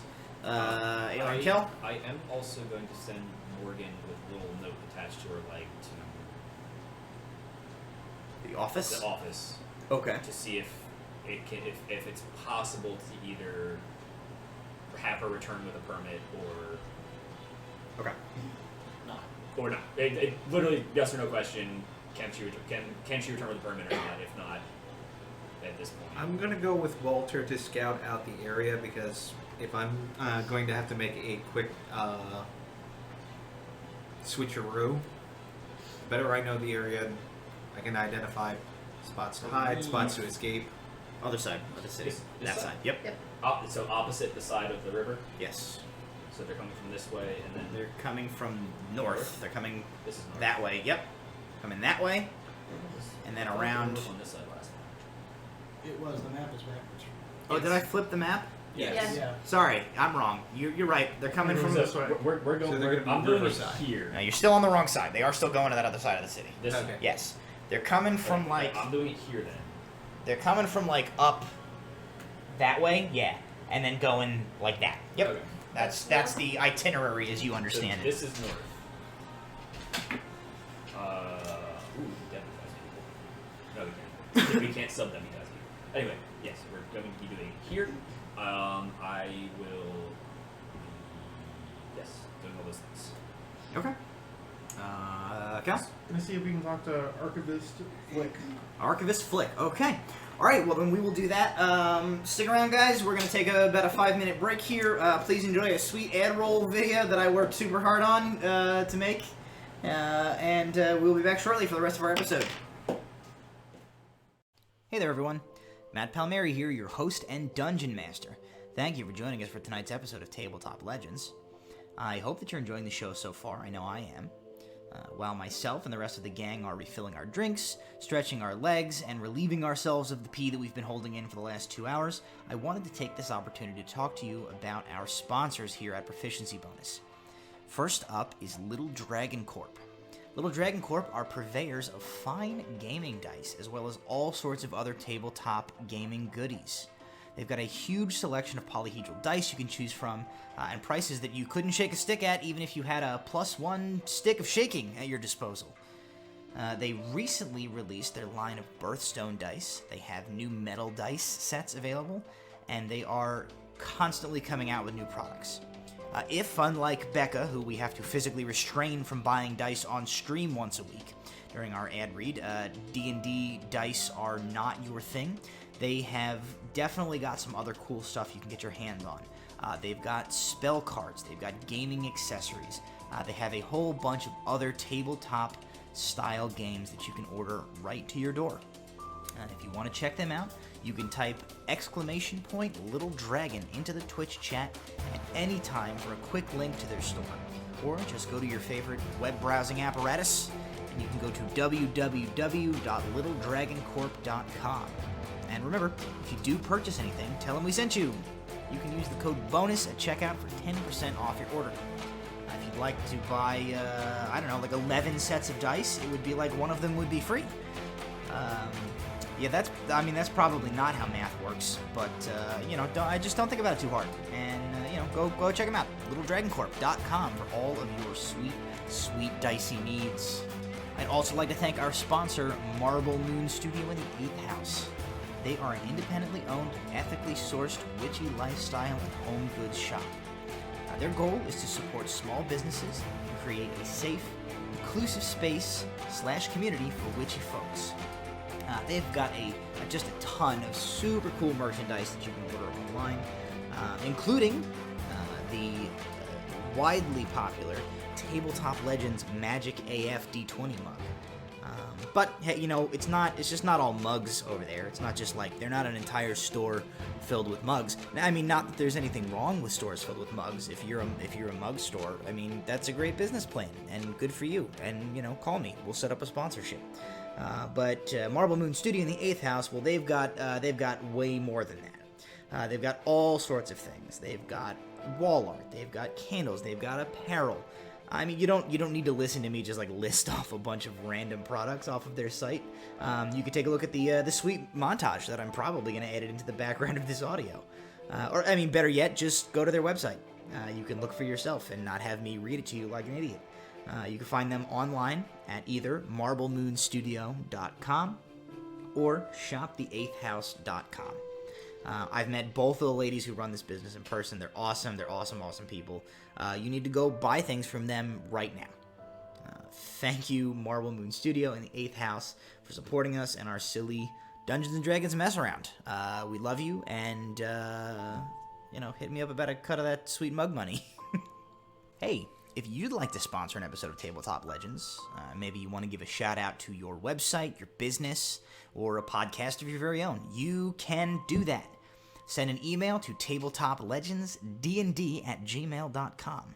That's tabletoplegendsd, the letter N, D, @gmail.com.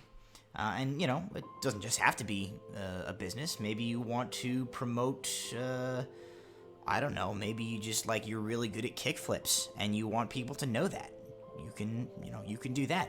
Maybe you have a friend, and your friend watches the show, and you want to hear me call him a two-headed fart baby over the internet. We can do that. Send me an email. We'll work something out. Maybe you've been working up the courage to ask out the girl you like, and you just can't bring yourself to do it. Why not pay a podcast host to do it for you? I don't see how it couldn't work. Send us a message at tabletoplegendsdnd@gmail.com, and all of your dreams can come true, no matter how ridiculous they are. Well, anyway, that's all I've got from you. I have talked long enough. Please enjoy the ear candy, sweet sounds of our royalty-free background music for another few minutes or so until we return for the rest of our episode. Thank you. I love you. I didn't mean to say it, but there it is. Now it's out there. We have to deal with this now. But we'll deal with it after the rest of the show.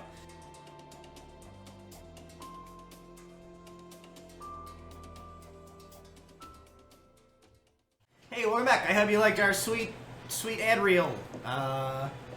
Those were our Somebody said this is an awesome reel, so I guess they liked it. I guess they did like it.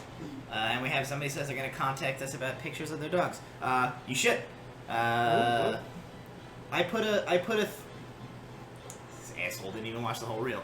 I put a thing. I have an email set up, and like our other sponsors, I send us have a way. I saw that. I just didn't see the comment where somebody said they were going to send us pictures. I have now a way. If you would like, we are accepting sponsorship slots. You can take out ad space on Tabletop Legends and pet pictures. Pet pictures. And just your social security number. Well, don't do that. Photos of your credit card. I mean, we send should us probably. those. Well, we should not encourage. Don't get too far into character. Yeah. I'd prefer not to have the FBI smash in these windows and throw a bunch of smoke grenades in here one They week. better be ready to roleplay. Motherfuckers got character voices. You better.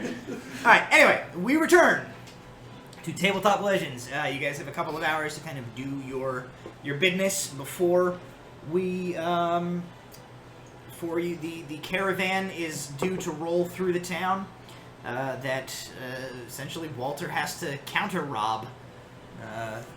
For those of you who forgot, he got a missive from his employer that basically said some people robbed one of our caravans and stole over where you are. Stole an item. I want you to steal it back, but I want you to replace it with a fake and don't let them know that you did it. So that's what he's going to do. He has got intel that they are about to come through, circumnavigate the city here on their way south. And he's come up with a plan to set up stage an impromptu play that they will then somehow try to block the road with to hold this carriage up long enough, I suppose, for some people to steal some stuff. We'll see how it goes. So while Brom, go ahead and make me a performance check. To anybody who is attempting to drum up attendance during your walkabouts can make a performance check. We'll see how well you do to how many people you're gonna gather. That'd be a 26. Jeez. With a nat 20. The last two, I think I've rigged my own dice. I have an 18. Okay. Why did I give Everybody myself- in the town. Why did I give myself performance provision? Right. The last 4 die I've rolled. The last 2 sessions I rolled. Okay. So while you guys are out doing that, kind of trying to drum up attendance, shouting out for this amazing play. Let us go first to Kel, who has made his way to the library in search of one Archivist Bertram Flick. On the way, I am going to ask my piece of paper if he knows if you're supposed to bring anything to a meeting with an archivist. Like, is there something you're supposed to bring to make a good first impression? The paper says, depends. Are you trying to bang him? The No. contest, okay. Then you're probably fine. Alright. What would you suggest to me? Flowers. We'll never know. Yeah, Omaha Steaks. Oh yeah, Omaha Steaks. I know a guy who sells Omaha Steaks. So you head to the library.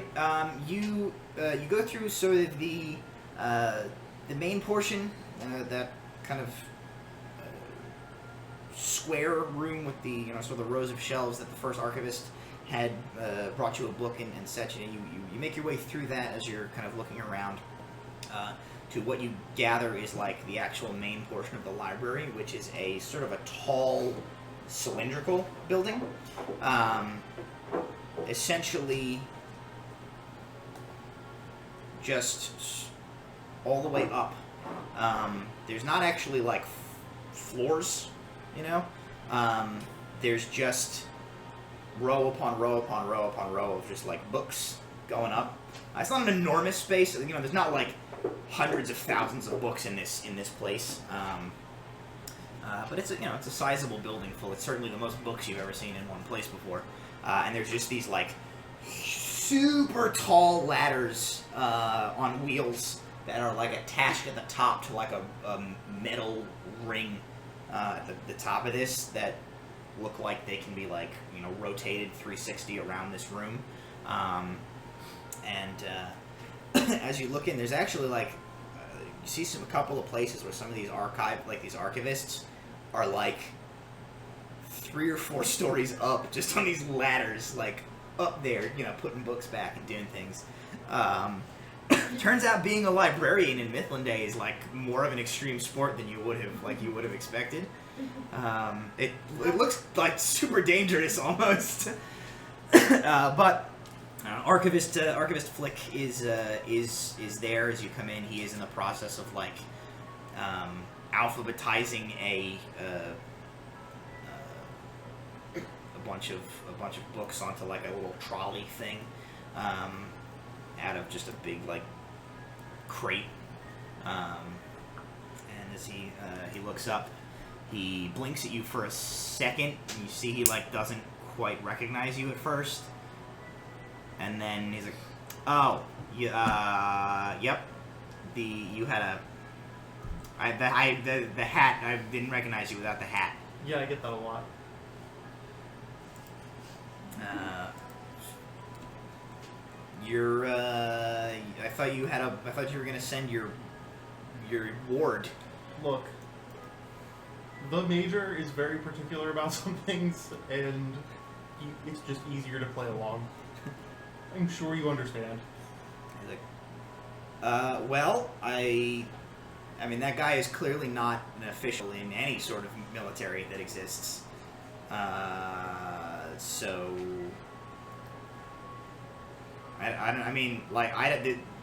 getting books is not a super spycraft heavy thing. It's not about acquiring books. That's just how he is. Oh. Have you ever tried to like break someone's delusion before? It generally doesn't go well. Okay, fair enough.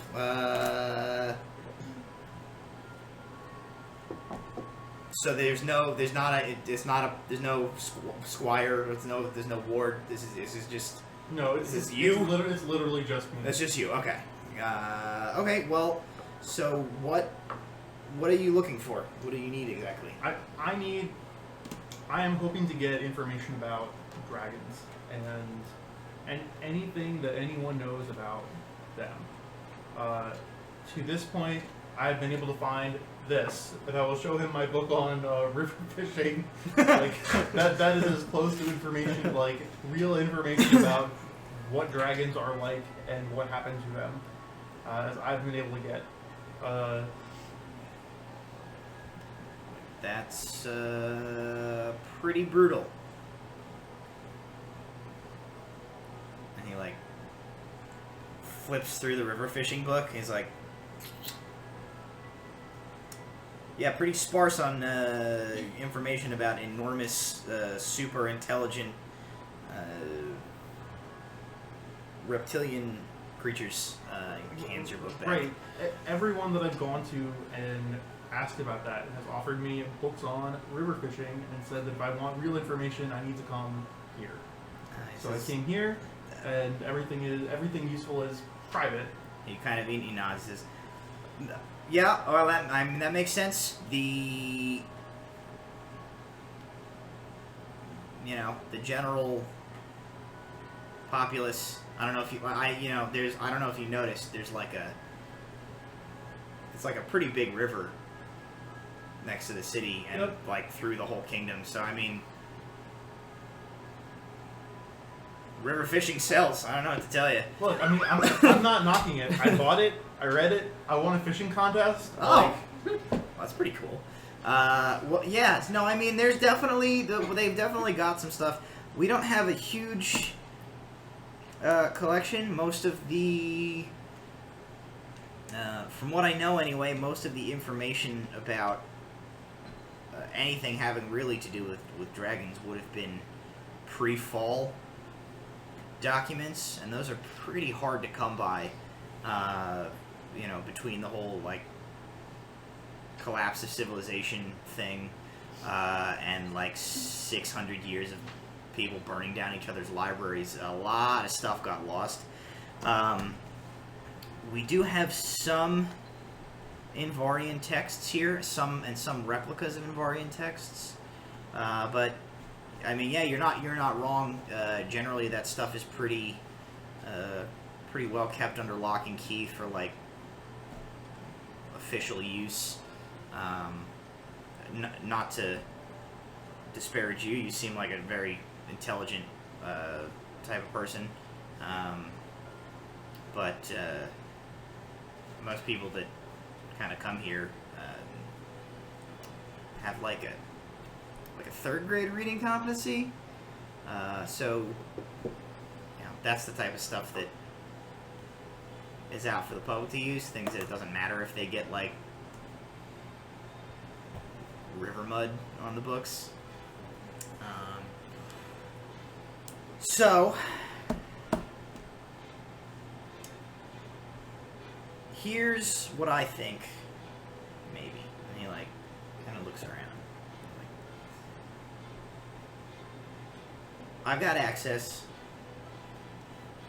to most parts of the library. I mean, there's some stuff that even I can't get at. Some of the really rare stuff you have to be like a senior archivist. But I've certainly got more access than just... He like points to a nearby like column on the shelf for like a label that just says like river fishing books. And there's just like 100 river fishing books. Like, I've got more access than that, which it seems like you could use.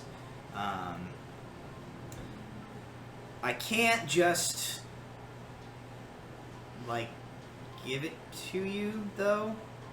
I mean, like you could be anybody. If we would just like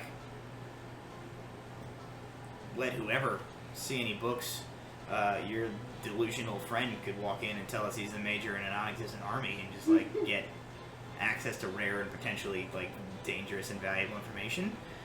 So I do have to like maybe we need to like make an arrangement to figure out how like to make sure you're like on the up and up, I can. So there's like this thing we do. It's like it started out as this program where we would we would encourage like school kids to, if they like found books, to like read them and write a book report on them and bring them in, and then we would give them like a free coupon for Pizza Hut. Fantasy Pizza Hut is the thing that we have here in Numeria. But it actually turned out to work really well, and so it's kind of like evolved into this program where if people bring us decent books, they earn like it's like a point system almost, essentially to make them like a trusted person and be known that they can be trusted with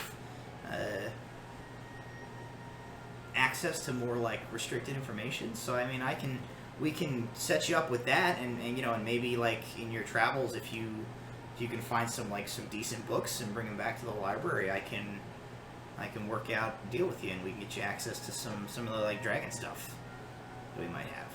I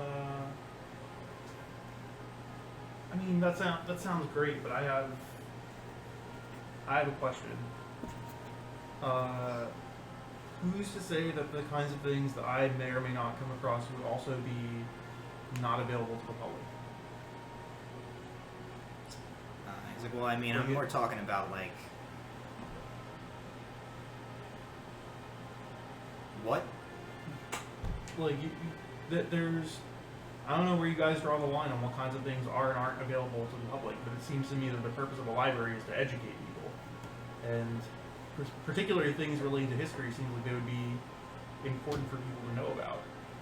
He's like that's not on you. That's just like, philosophically, I don't understand what a library is for if not educating people.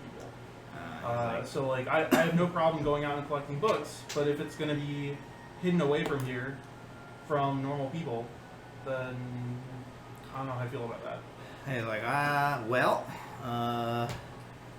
don't know. I mean, I can find you plenty of like great river fishing boats. We do books. have most of the river fishing books already, but it's he's like, listen, I'm far be it from me to question the grand machinations of people who like are above my station. I feel you. I'm picking up what you're putting down. Like you're like you're putting down this philosophical jam, and I'm all about it. But I guess also like counterpoint, a lot of stuff from the Invarian Empire and a lot of stuff from that time period, especially dealing with things that like may have been lost. There is like sort of this long tradition of like places getting super burned down and like all of their scholars put to the sword over this. So it's like, I guess I can kind of see why they're protective of it. So I mean, we can talk all day about any like gestures to another section that just has like books on philosophy. He's like, well, we could talk all day about that. I get you, but that's sort of like the rules. Is I guess you spend enough centuries like murdering each other and trying to steal each other's knowledge. It makes people develop paranoia policies. As you look at that philosophy section, you kind of notice, you're like, God damn it, most of those philosophy books are still relating to river fishing. They're just analogies to fishing. It's like fishing analogies. It's like the moral quandary of like, do fish have souls? River fishing, hyphen, why? And then like the part 2 is like, Why not? river fishing, hyphen, what does it say about us all? It has to be a trilogy. The last one is just river fishing ? There is a book there. 2 streams diverged. I went with the one less fished. So he basically says he's like in Look, any case, short story. Like the best I can do for you is like in your travels, if you come across, I'm not talking about like ancient wizard spell books and stuff. That's more like bookkeeper territory, But if you come across a decent copy of something that might be nice to put in the library's collection, it's totally up to you. You can find, if you only want to bring me books that seem like they're pretty tame in nature, as long as they're nice, like that still counts. It's more about, I don't know, I guess, well, it's sort of a racket to like get books for the library. Looks around to make sure nobody else heard that. He's like, but it's, proves that you're on the up and up, I guess, in a way, and willing to like contribute to the gestures of the room in general. Look, that sounds fine. I really appreciate you going out of your way to try to help me out. I'll try to see what I can find and bring something back. I'm just asking you to think about it a little bit. He's like, I will definitely like start nosing around and see if I can find anything that might be interesting. This way, like if you come back and you've got something, maybe I'll already have some like stuff picked out that'll help you out. That'd be great. And in the meantime, just think about it. Secret information is only dangerous if it's secret. The more people know about it, the less likely people are to kill you because you know it. He's Because like, everyone knows it. he's like, you just like blew my mind, man. That's like heavy. That's heavy stuff. Anyway, here's this. He like goes into a little like box on his cart there, and he hands you like. It has to be like one of those. It's old like quarters thing that just has like the punch out thing. Yeah, it's like a 10. You buy 10 sandwiches and you get like a free one. It's like a punch card. All right. So And it has here's like. this river fishing boat. You can keep that one. He's like, oh, cool. That's the start of our business relationship. He kind of takes out. He's like, I don't think I can give you a punch for the river fishing boat, but I'd like. Look, that's just a sign of good faith. Between you and me, like, cool. And so there are 5 punches to be punched on that card, and the last one has like a little like cartoony boy book with like arms and legs, and he's like, this is clearly like a they didn't update this from when it was like a children's program, and there's like a little pizza, there's like a pizza party logo at the bottom of it. So you have acquired this. Onward. Meanwhile, Nula, you're hunting for people. Mm-hmm. Alrighty, make that investigation check. I'll next to invent the printing press. Yeah, I'm going to invent the movable type. Investigation, you said? Investigation. 6. Alright. Try as you might, you are not able to locate either Gregory or Eldon. And that's the only shot I'm gonna give you this episode. You're gonna have to come back to them later. The mystery continues. You can't retroactively use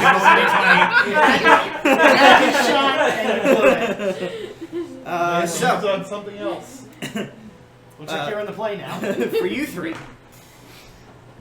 You find yourself a setup, sort of. I guess you're setting up like right at the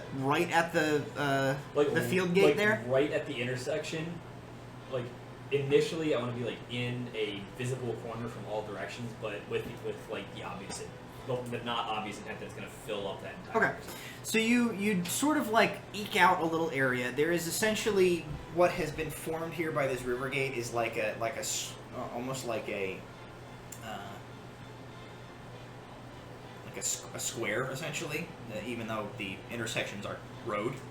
But there are like buildings have been put up, buildings and stalls and things have been put up like along this road this close to the gate.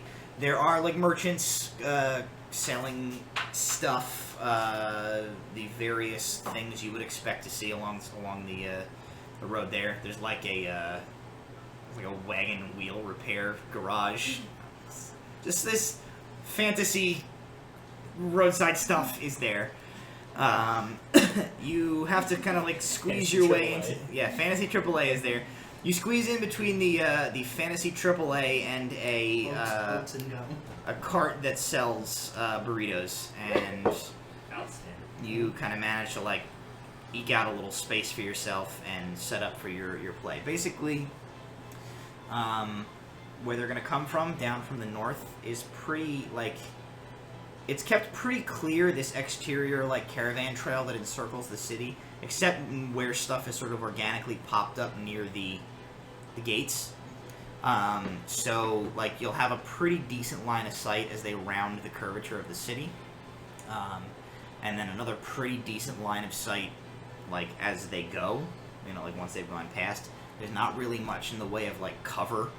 And even as they pass through here, it is only like the space of like this kind of small intersection with some buildings outside of it. It's gonna take some doing to like really be able to spend a lot of time getting at the back of this wagon and like not having anybody spot you from here. But you know, you kind of work out your plan. You figure if you can like cause a big enough distraction, you think if somebody is like quick enough, they can probably get to the back of this caravan with some luck, find what they need quick enough, and like vamoose. So like I could conceivably teleport Yeah, with Misty Step into the back, yeah, certainly something to be done. and then teleport back out. So I have my 2 spell slots available. Right. So set up. Get a nice little like a foot that I'll use my shovel, I guess, to like drag out the thing and boulder to like put some glowing glyphs on the ground just to. In your spot, not in the road, right? Like in the spot, like Okay. in the road, I'll put like glowing glyphs, Okay. so like an arrow pointing this Okay. way and things like that. All right, easy enough to do. At some point, Kel and Newly, you guys kind of like finish your stuff. You've wandered up. Stanfield comes. Did Morgan come back? Morgan came back. Yes, so Morgan comes back with not a written message. She comes back accompanied by another bird. It is a what did we say? What did we say they use? A mockingbird, I believe, Yeah, it's like a kind of like a mocking. So it's or a magpie. so it's like a smallish, slightly smaller than Morgan, like mostly black with like a white throat and chest, like a magpie.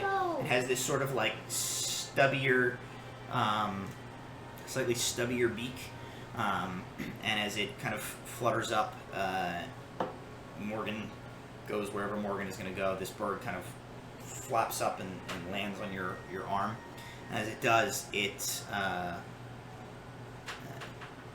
eyes like illuminate slightly blue, and a ring of runes appears around its neck. And it just opens its beak, and instead of bird noises coming out of it, what comes out is that the voice of that pretty sure is that elven woman that you interacted with. And she says, in this matter, the company has been instructed that no further involvement will be taken, and will deny all. The company will deny all relation should the mission be failed. Great. It's awesome. Outstanding. The bird clamps its mouth shut and flutters off. I didn't know Morgan had a boyfriend.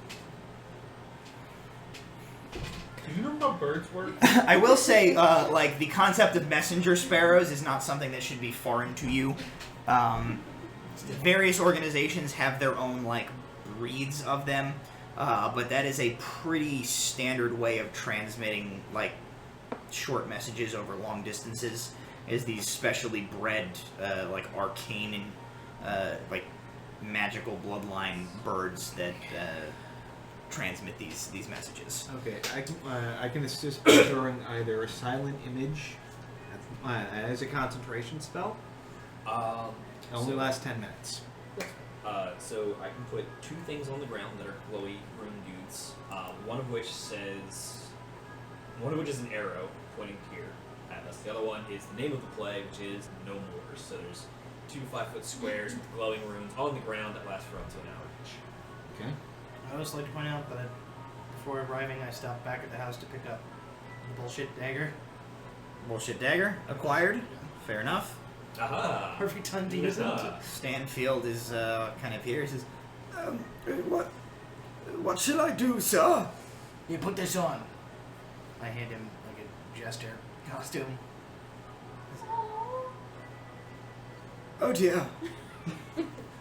Well, as they say, you gotta wear the costume you gotta wear for the Steiner.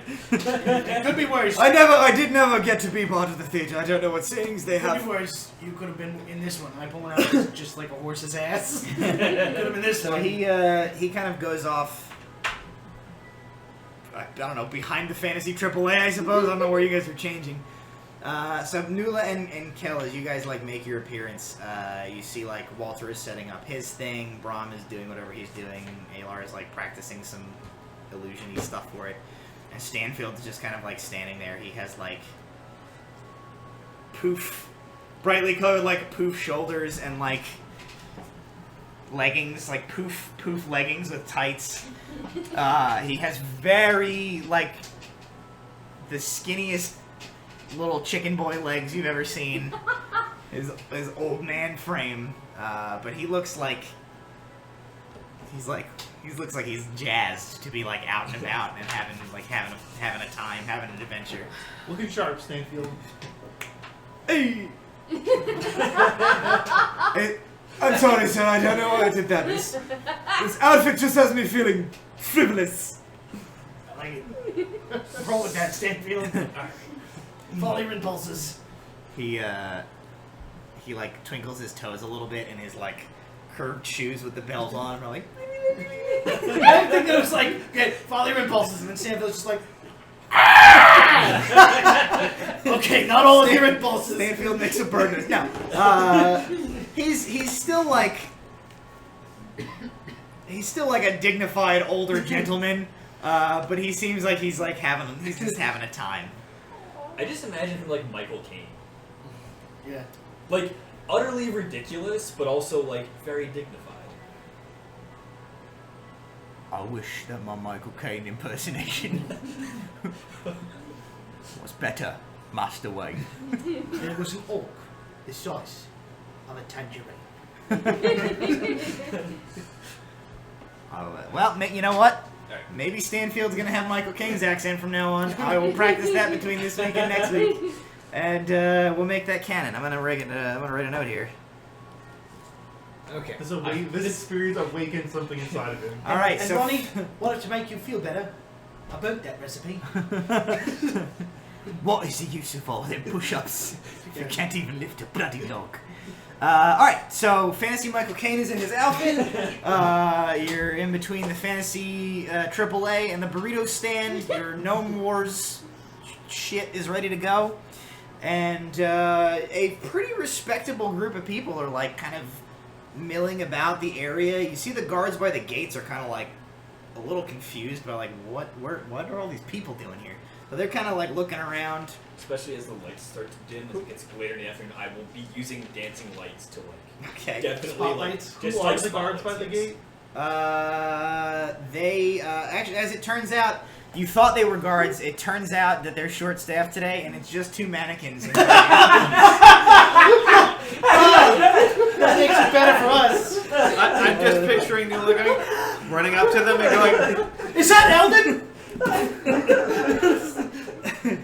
Yeah, it's mops it's and it's 2 guard uniforms.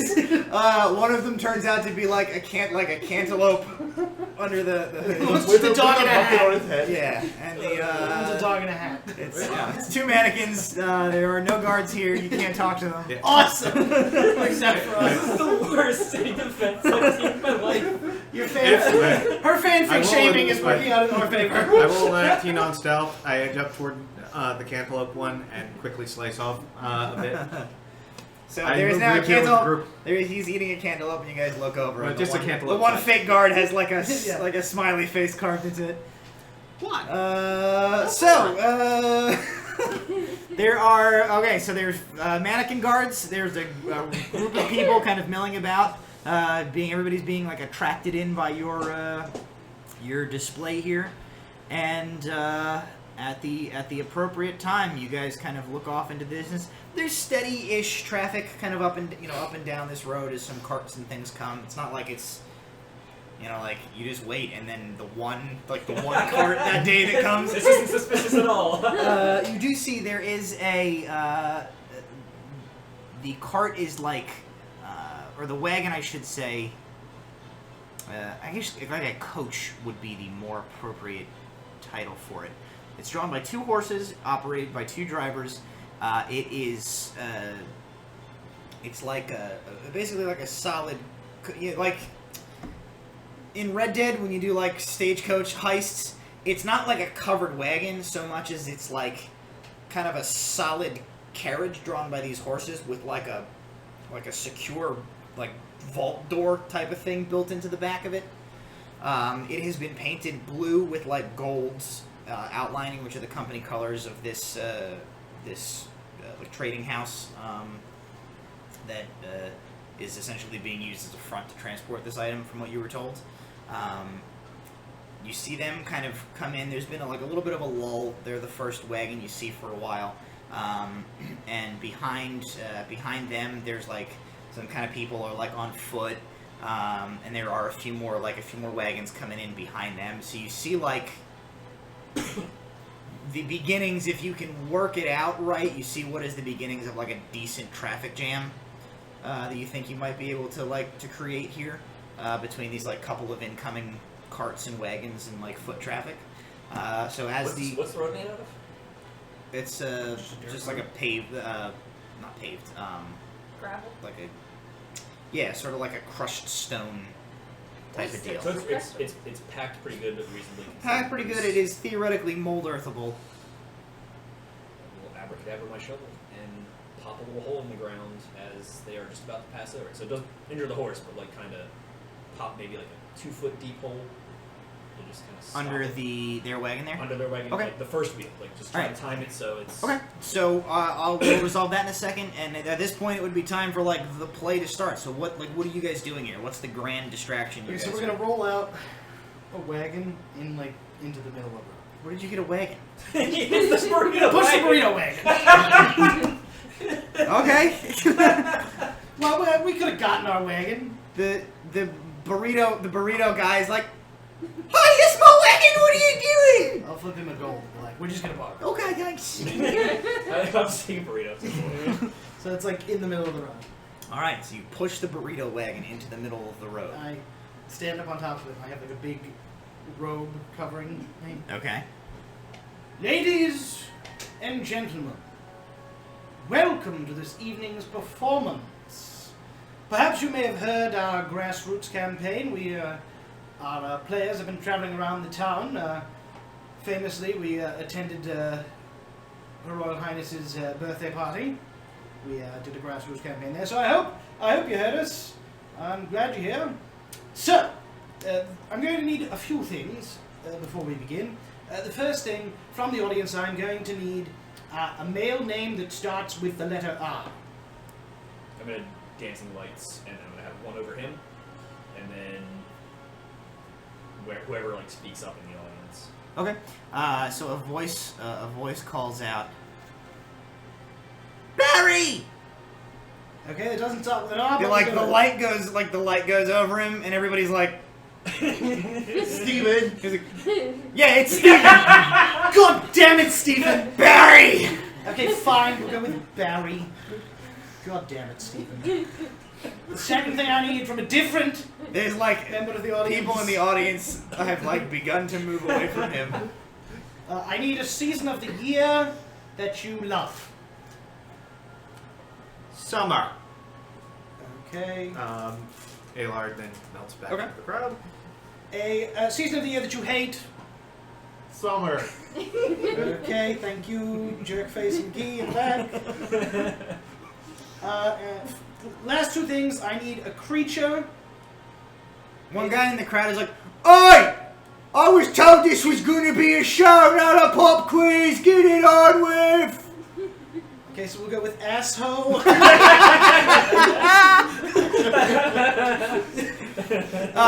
Next to you, Stanfield is like, nice. And finally, we needed a female name, so we'll just go with Jen. Because, apparently... So he's like, my name's Jen. Did you hear? Did you hear? Dancing lights right I over knew the top that. of That's that Jen. person. Everybody give Jen a good round of applause. Thanks. Okay. and Minor now, illusion, someone goes, woo! Behind her. ladies and gentlemen, mesdames and messieurs, halflings and fullings. Without further ado, the tragedy of King Barry III of the Gnome Wars. I'll swirl on there and then head towards where the stage All right, is. so lights start going. Everybody's like kind of cheering. You've like pushed a burrito cart into the road. And there's a puddle. Make a as for the time has come for your shovel thing, your mold earth trick. Go ahead and roll a just roll a straight d20 with your, let's say your. Spell attack modifier. No, I was gonna say like either intelligence or. Let's call it a d20 with your intelligence modifier to see like how well you can time this shot with your shovel to like scoop the earth out of the way. 19. Nice. Okay. So the carriage is already, or the coach is already like slowing to a halt, and you kind of see the drivers like, you know, you're a little too far away to hear them, but you can see them kind of talking to themselves as if they're like, what the hell? What is this? What is going on here?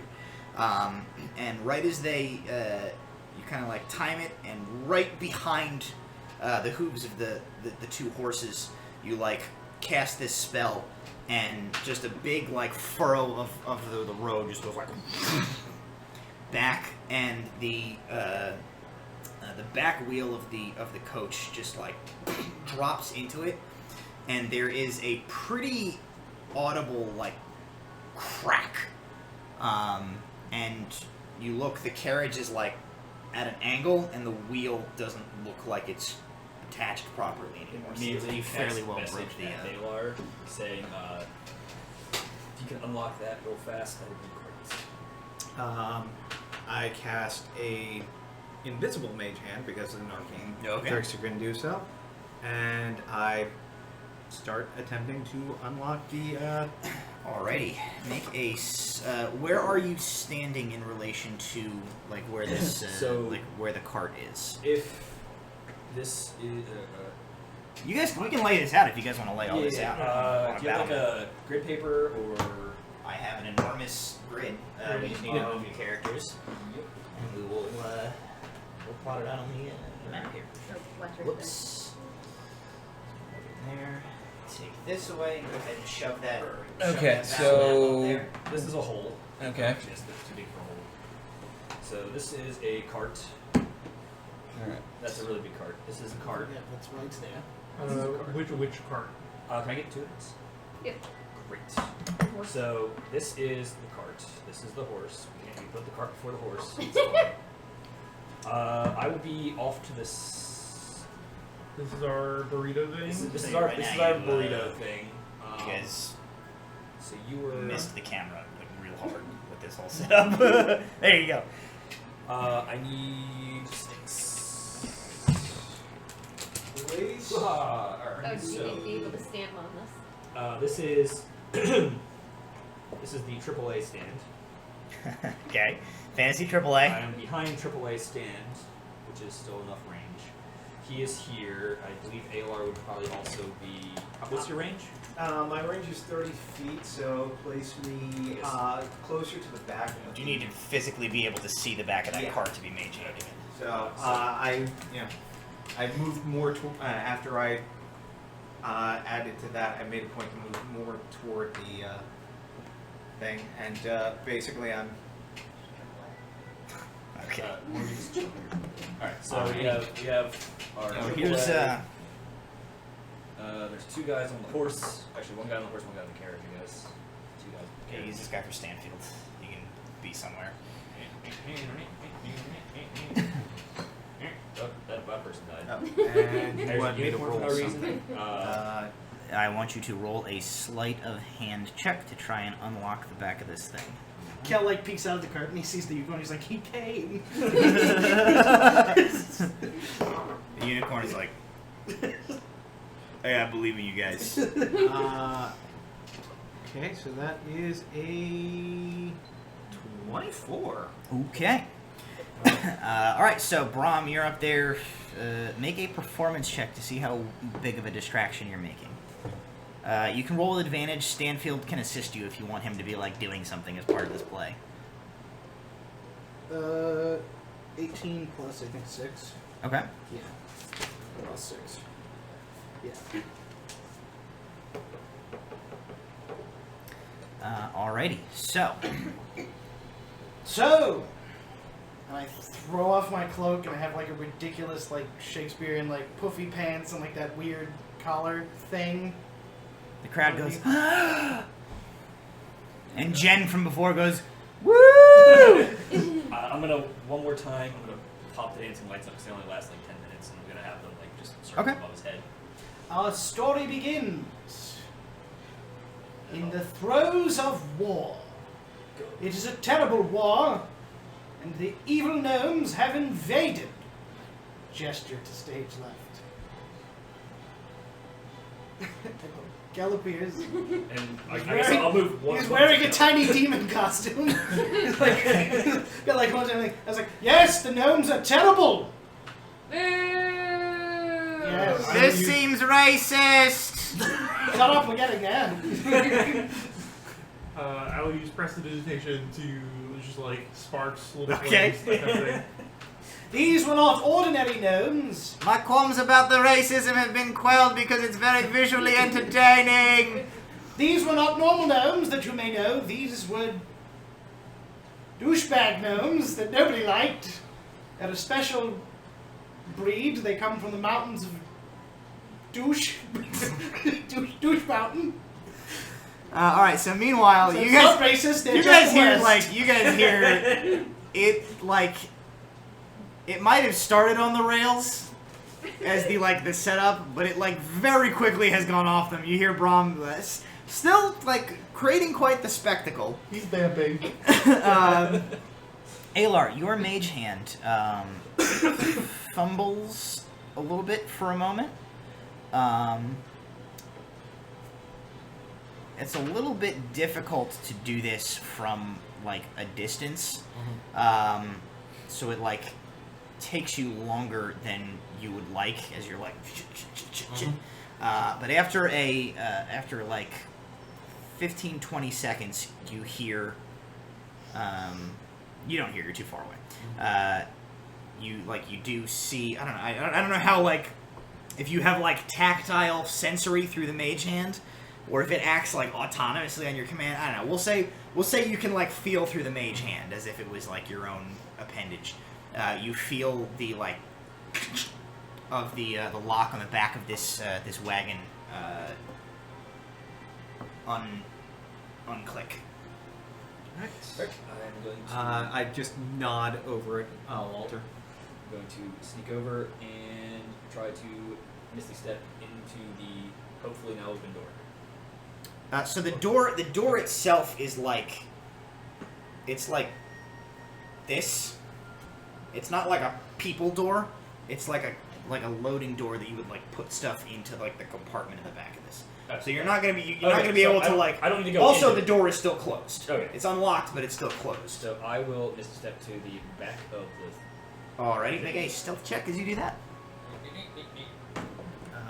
Because at this point the guards. Oh, thank God. 21. Okay. At this point, Actually, the coach guards, one of them anyway, has gotten off of this and is like looking at the wheel here. The other one is like seems to be distracted by Brahm. Now is the summer of our discontent. A glorious summer by this son of Valon.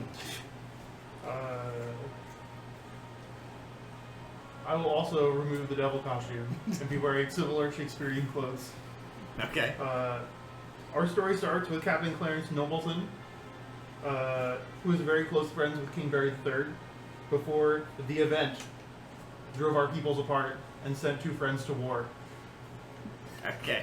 So as you guys continue this, go ahead and make another performance check. My faithful friend, I fear that there is much trepidation between our own people. That's a 4. But plus 6. Advantage, That's I'm trepidation assisting. between our own. I'm assisting. There's an advantage. Yeah, you have advantage. You have advantage. Okay, thank God. That's a 12. Okay, not bad. The line reading is a little dry.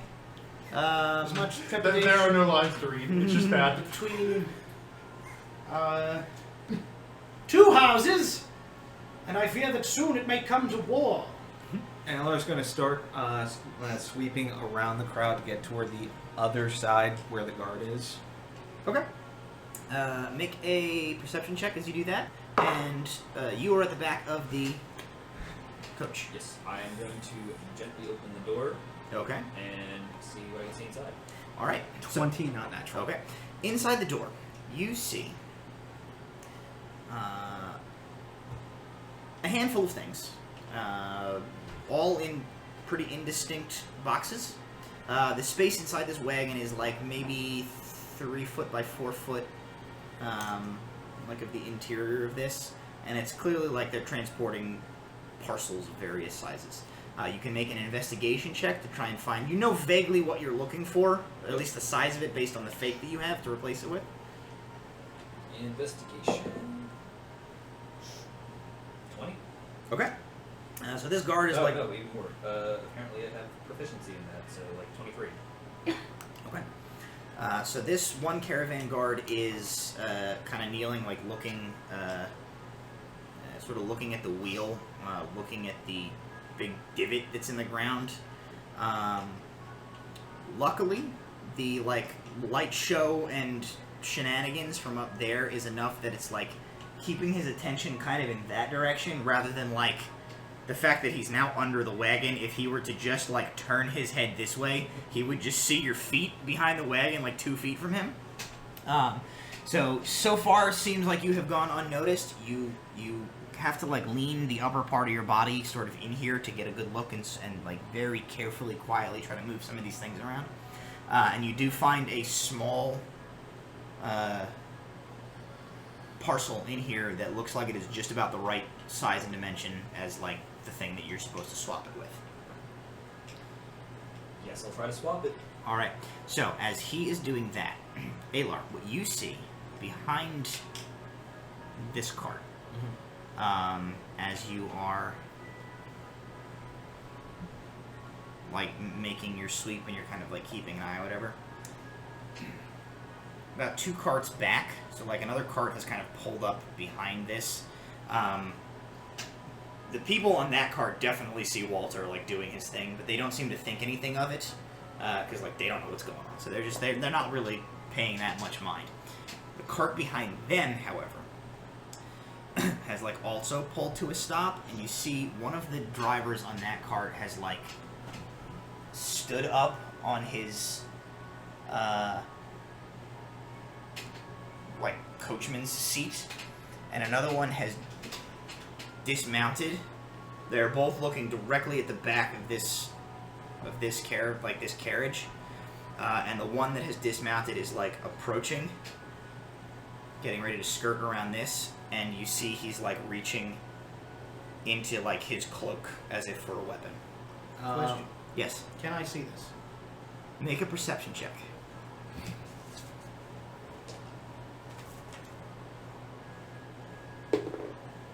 $13.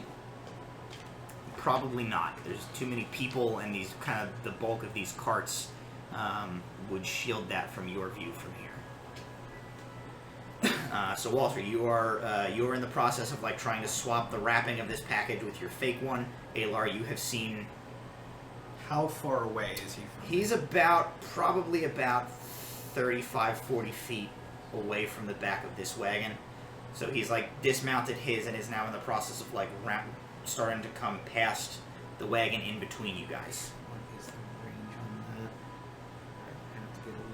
closer and hoping there's a laugh line because I'm going to cast Hideous Laughter on him. Okay. He gets to make He a makes a wisdom save. save. Which he very much fails. So, this guy rounding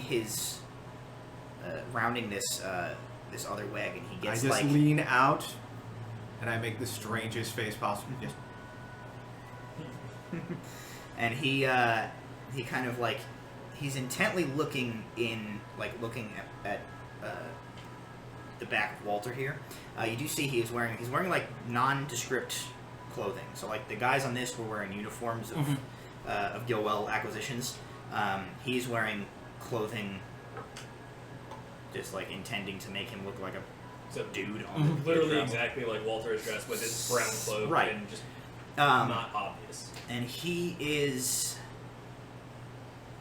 just getting around that middle wagon as like your kind of magic rushes forward. His eyes like flick in your direction, and then he like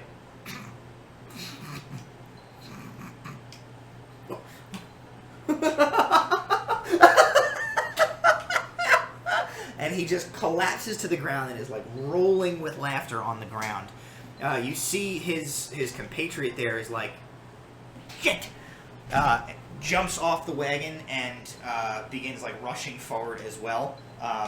And he like in one motion he pulls out a like a short, kind of like pointed, poignard type of long dagger. Gladius. No, I think a point. Maybe I'm wrong. Poignard is a. That's it's a long- real weapon, right? Yeah, it's a long dagger. It's about a foot to a 15-inch blade. It's usually used It's as like you believe. yeah, Okay. it's used to stick. Good for that. Good Yeah, for yeah, stabbing. poignard.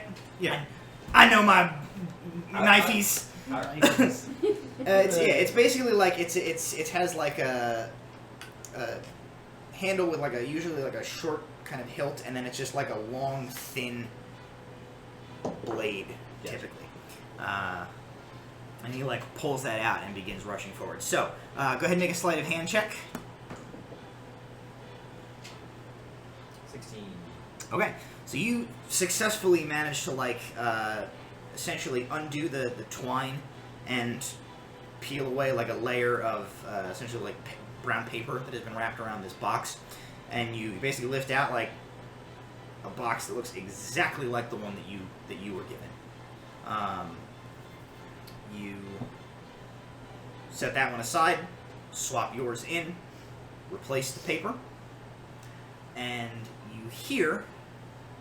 I guess we're kind of going to resolve this all at once.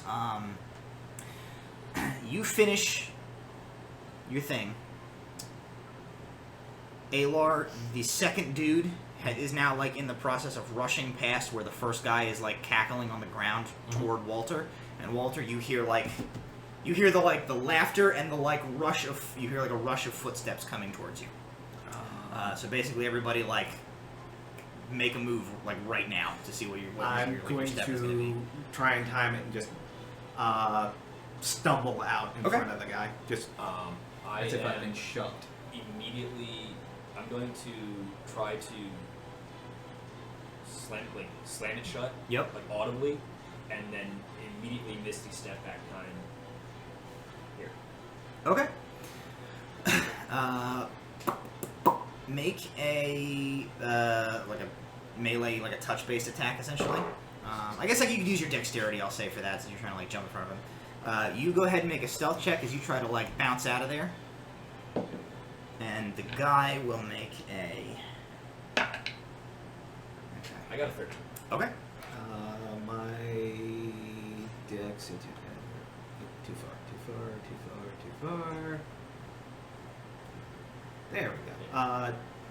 22, and I go "Aye!" as I act like I. So you sort of like stumble out. Your shout is timed such that it like almost masks the sound of Walter slamming the door. You bumble into the guy who you manage to like knock sideways. He sort of like turns the dagger like away from you to the far side of his body as he does so, and just kind of like, watch it. Walter, you see as you like turn and begin to like disapparate as you misty step. Like you see this guy like lock eyes with you as you do it, and the last thing your physical eyes see in this position is before you like disappear and your perception shifts, is the guy like with this look of like desperation starts to like throw his poignard at you, but the next thing you know, you are gone and you're back behind here. Alar, you kind of like as you stumble off of him, he just sort of like pushes away and keeps going. You do like sort of feel the heft of him like throwing this weapon. You also see the sound might have been masked, but the thud of him slamming that door back shut has alerted the guards here, who have now basically turned, and essentially what you guys have orchestrated is like both of these dudes turned just in time to see this other guy like rush the back of their wagon and like throw a knife at it. So they both jump down and draw short swords. He pulls another poignard from somewhere, and they look like they're about to square off. I yell, "Oh God, thieves! Thieves!" And then I run into the crowd. All right. And for my deception check, Okay. I will. Thank you. I will kind of like round the corner and then move my lights over Okay. top. Oh, just over top of the people that are fighting. All right. I am going this way. What are you guys doing with the show? So you guys definitely hear a voice, that you recognize with as Alar. I would say you could probably have seen the Misty poof as well, since you would have been looking for it. So from your guys' perspective here, you can tell that likely, whatever they were doing is done. Sir, the midsummer running of the assholes is no mistradition. And if you refuse to allow them to participate, it will come to war. I don't know if I can allow him. He intends to marry my daughter, Jen. 100 guards just come out of a side street and no. So we have established that the gay guards are mannequins, unfortunately. But it does seem that there were some guards somewhere in the vicinity who have now kind of moved into this area. Is one of them Gregor? No. At Alar's shout, they rush kind of towards this scene here. As you guys sort of slip away, you do see the main of their attention is focused on the people. No, not play. The dudes who are sword fighting in the street is who has the guards' attention right now. What's the number? A lot of the crowd actually seems to start to catch on to this, and everything basically is dissolving around you. As people you kind of hear some screams and some shouts of alarm. People start to back away from this scene that you guys have orchestrated. The guards are kind of rushing towards them. So at the moment, nobody is really paying much attention to any of you guys anymore, as something way more intriguing has Is it time for sprung up. pyrotechnics? My God, you're right. War is inevitable. I feel we must flee the castle. Get the fuck out of here. I just shoot a message, cantrip to Brahm. It's done, and then just All right. book it into the back of the town. I step into a shady spot, disguise self to look like a entirely different commoner, and I'm just keeping an eye out, making sure. Alrighty. So you guys jump off the burrito cart. I grab a burrito on the way. I'm gonna make sure Stanfield gets the So outfit. Stanfield, you guys never involved Stanfield. He's been standing in his dumb outfit. So as you guys jump off, he's and he old man clambers up onto this burrito cart in his outfit, and he's "This has been a major Nigel Dewsbury production," and he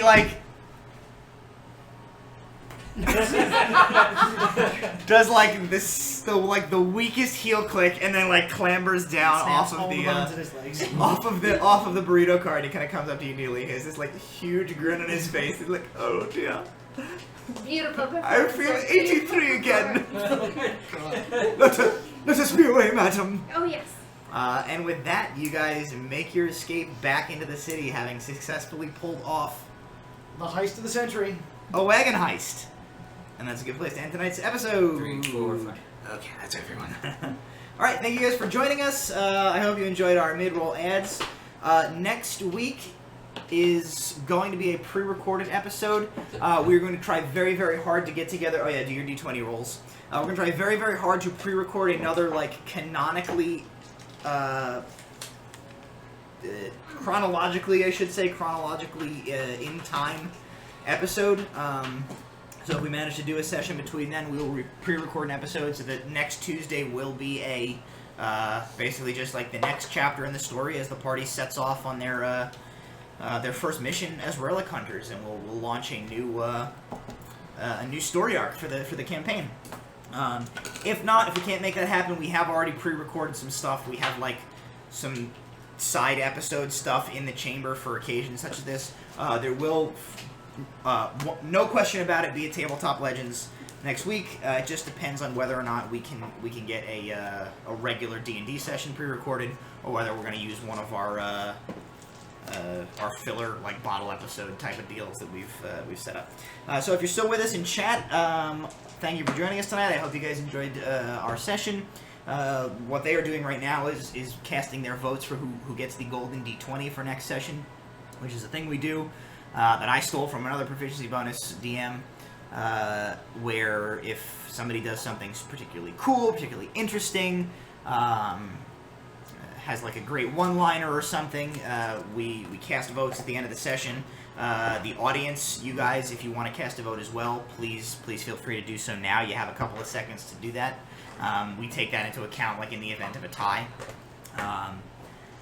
And that person gets the golden D20 the next week, which is a free natural 20 they can use on any roll they want within the confines of that session. Do I have everybody's votes here? Yes, I think I have everybody. I have all the players. So in chat, you can drop us something if you want. Otherwise, okay, we have a vote for Jen. Then it says, but seriously, Alar for quick thinking. We have Walter for a fantastic heist. We have Walter for Gnome Wars. We have Alar's well-timed shove. And we have Walter for Grand Theft Wagon. Alrighty, so I think that 3 votes to 2 gives Walter the D20 for next session. Alright, so thank you guys for joining us. Can't wait. I'm gonna start. It's gonna be a brand new story arc starting next week as they go on their first mission to No Wars 2. Electric Boogaloo. Yep. This time it's personal. Oh, we got Brom for the Mad Lib call outs from the audience there. No Wars 2, the gnomes strike back. Yeah, turn to the gnomes. Anyway, so thank you for. We should have pulled the chat for Mad Libs. Anyway, I was going to do that, but I thought it might take too much time. So thank you guys for joining us, and we will see you next week. Bye.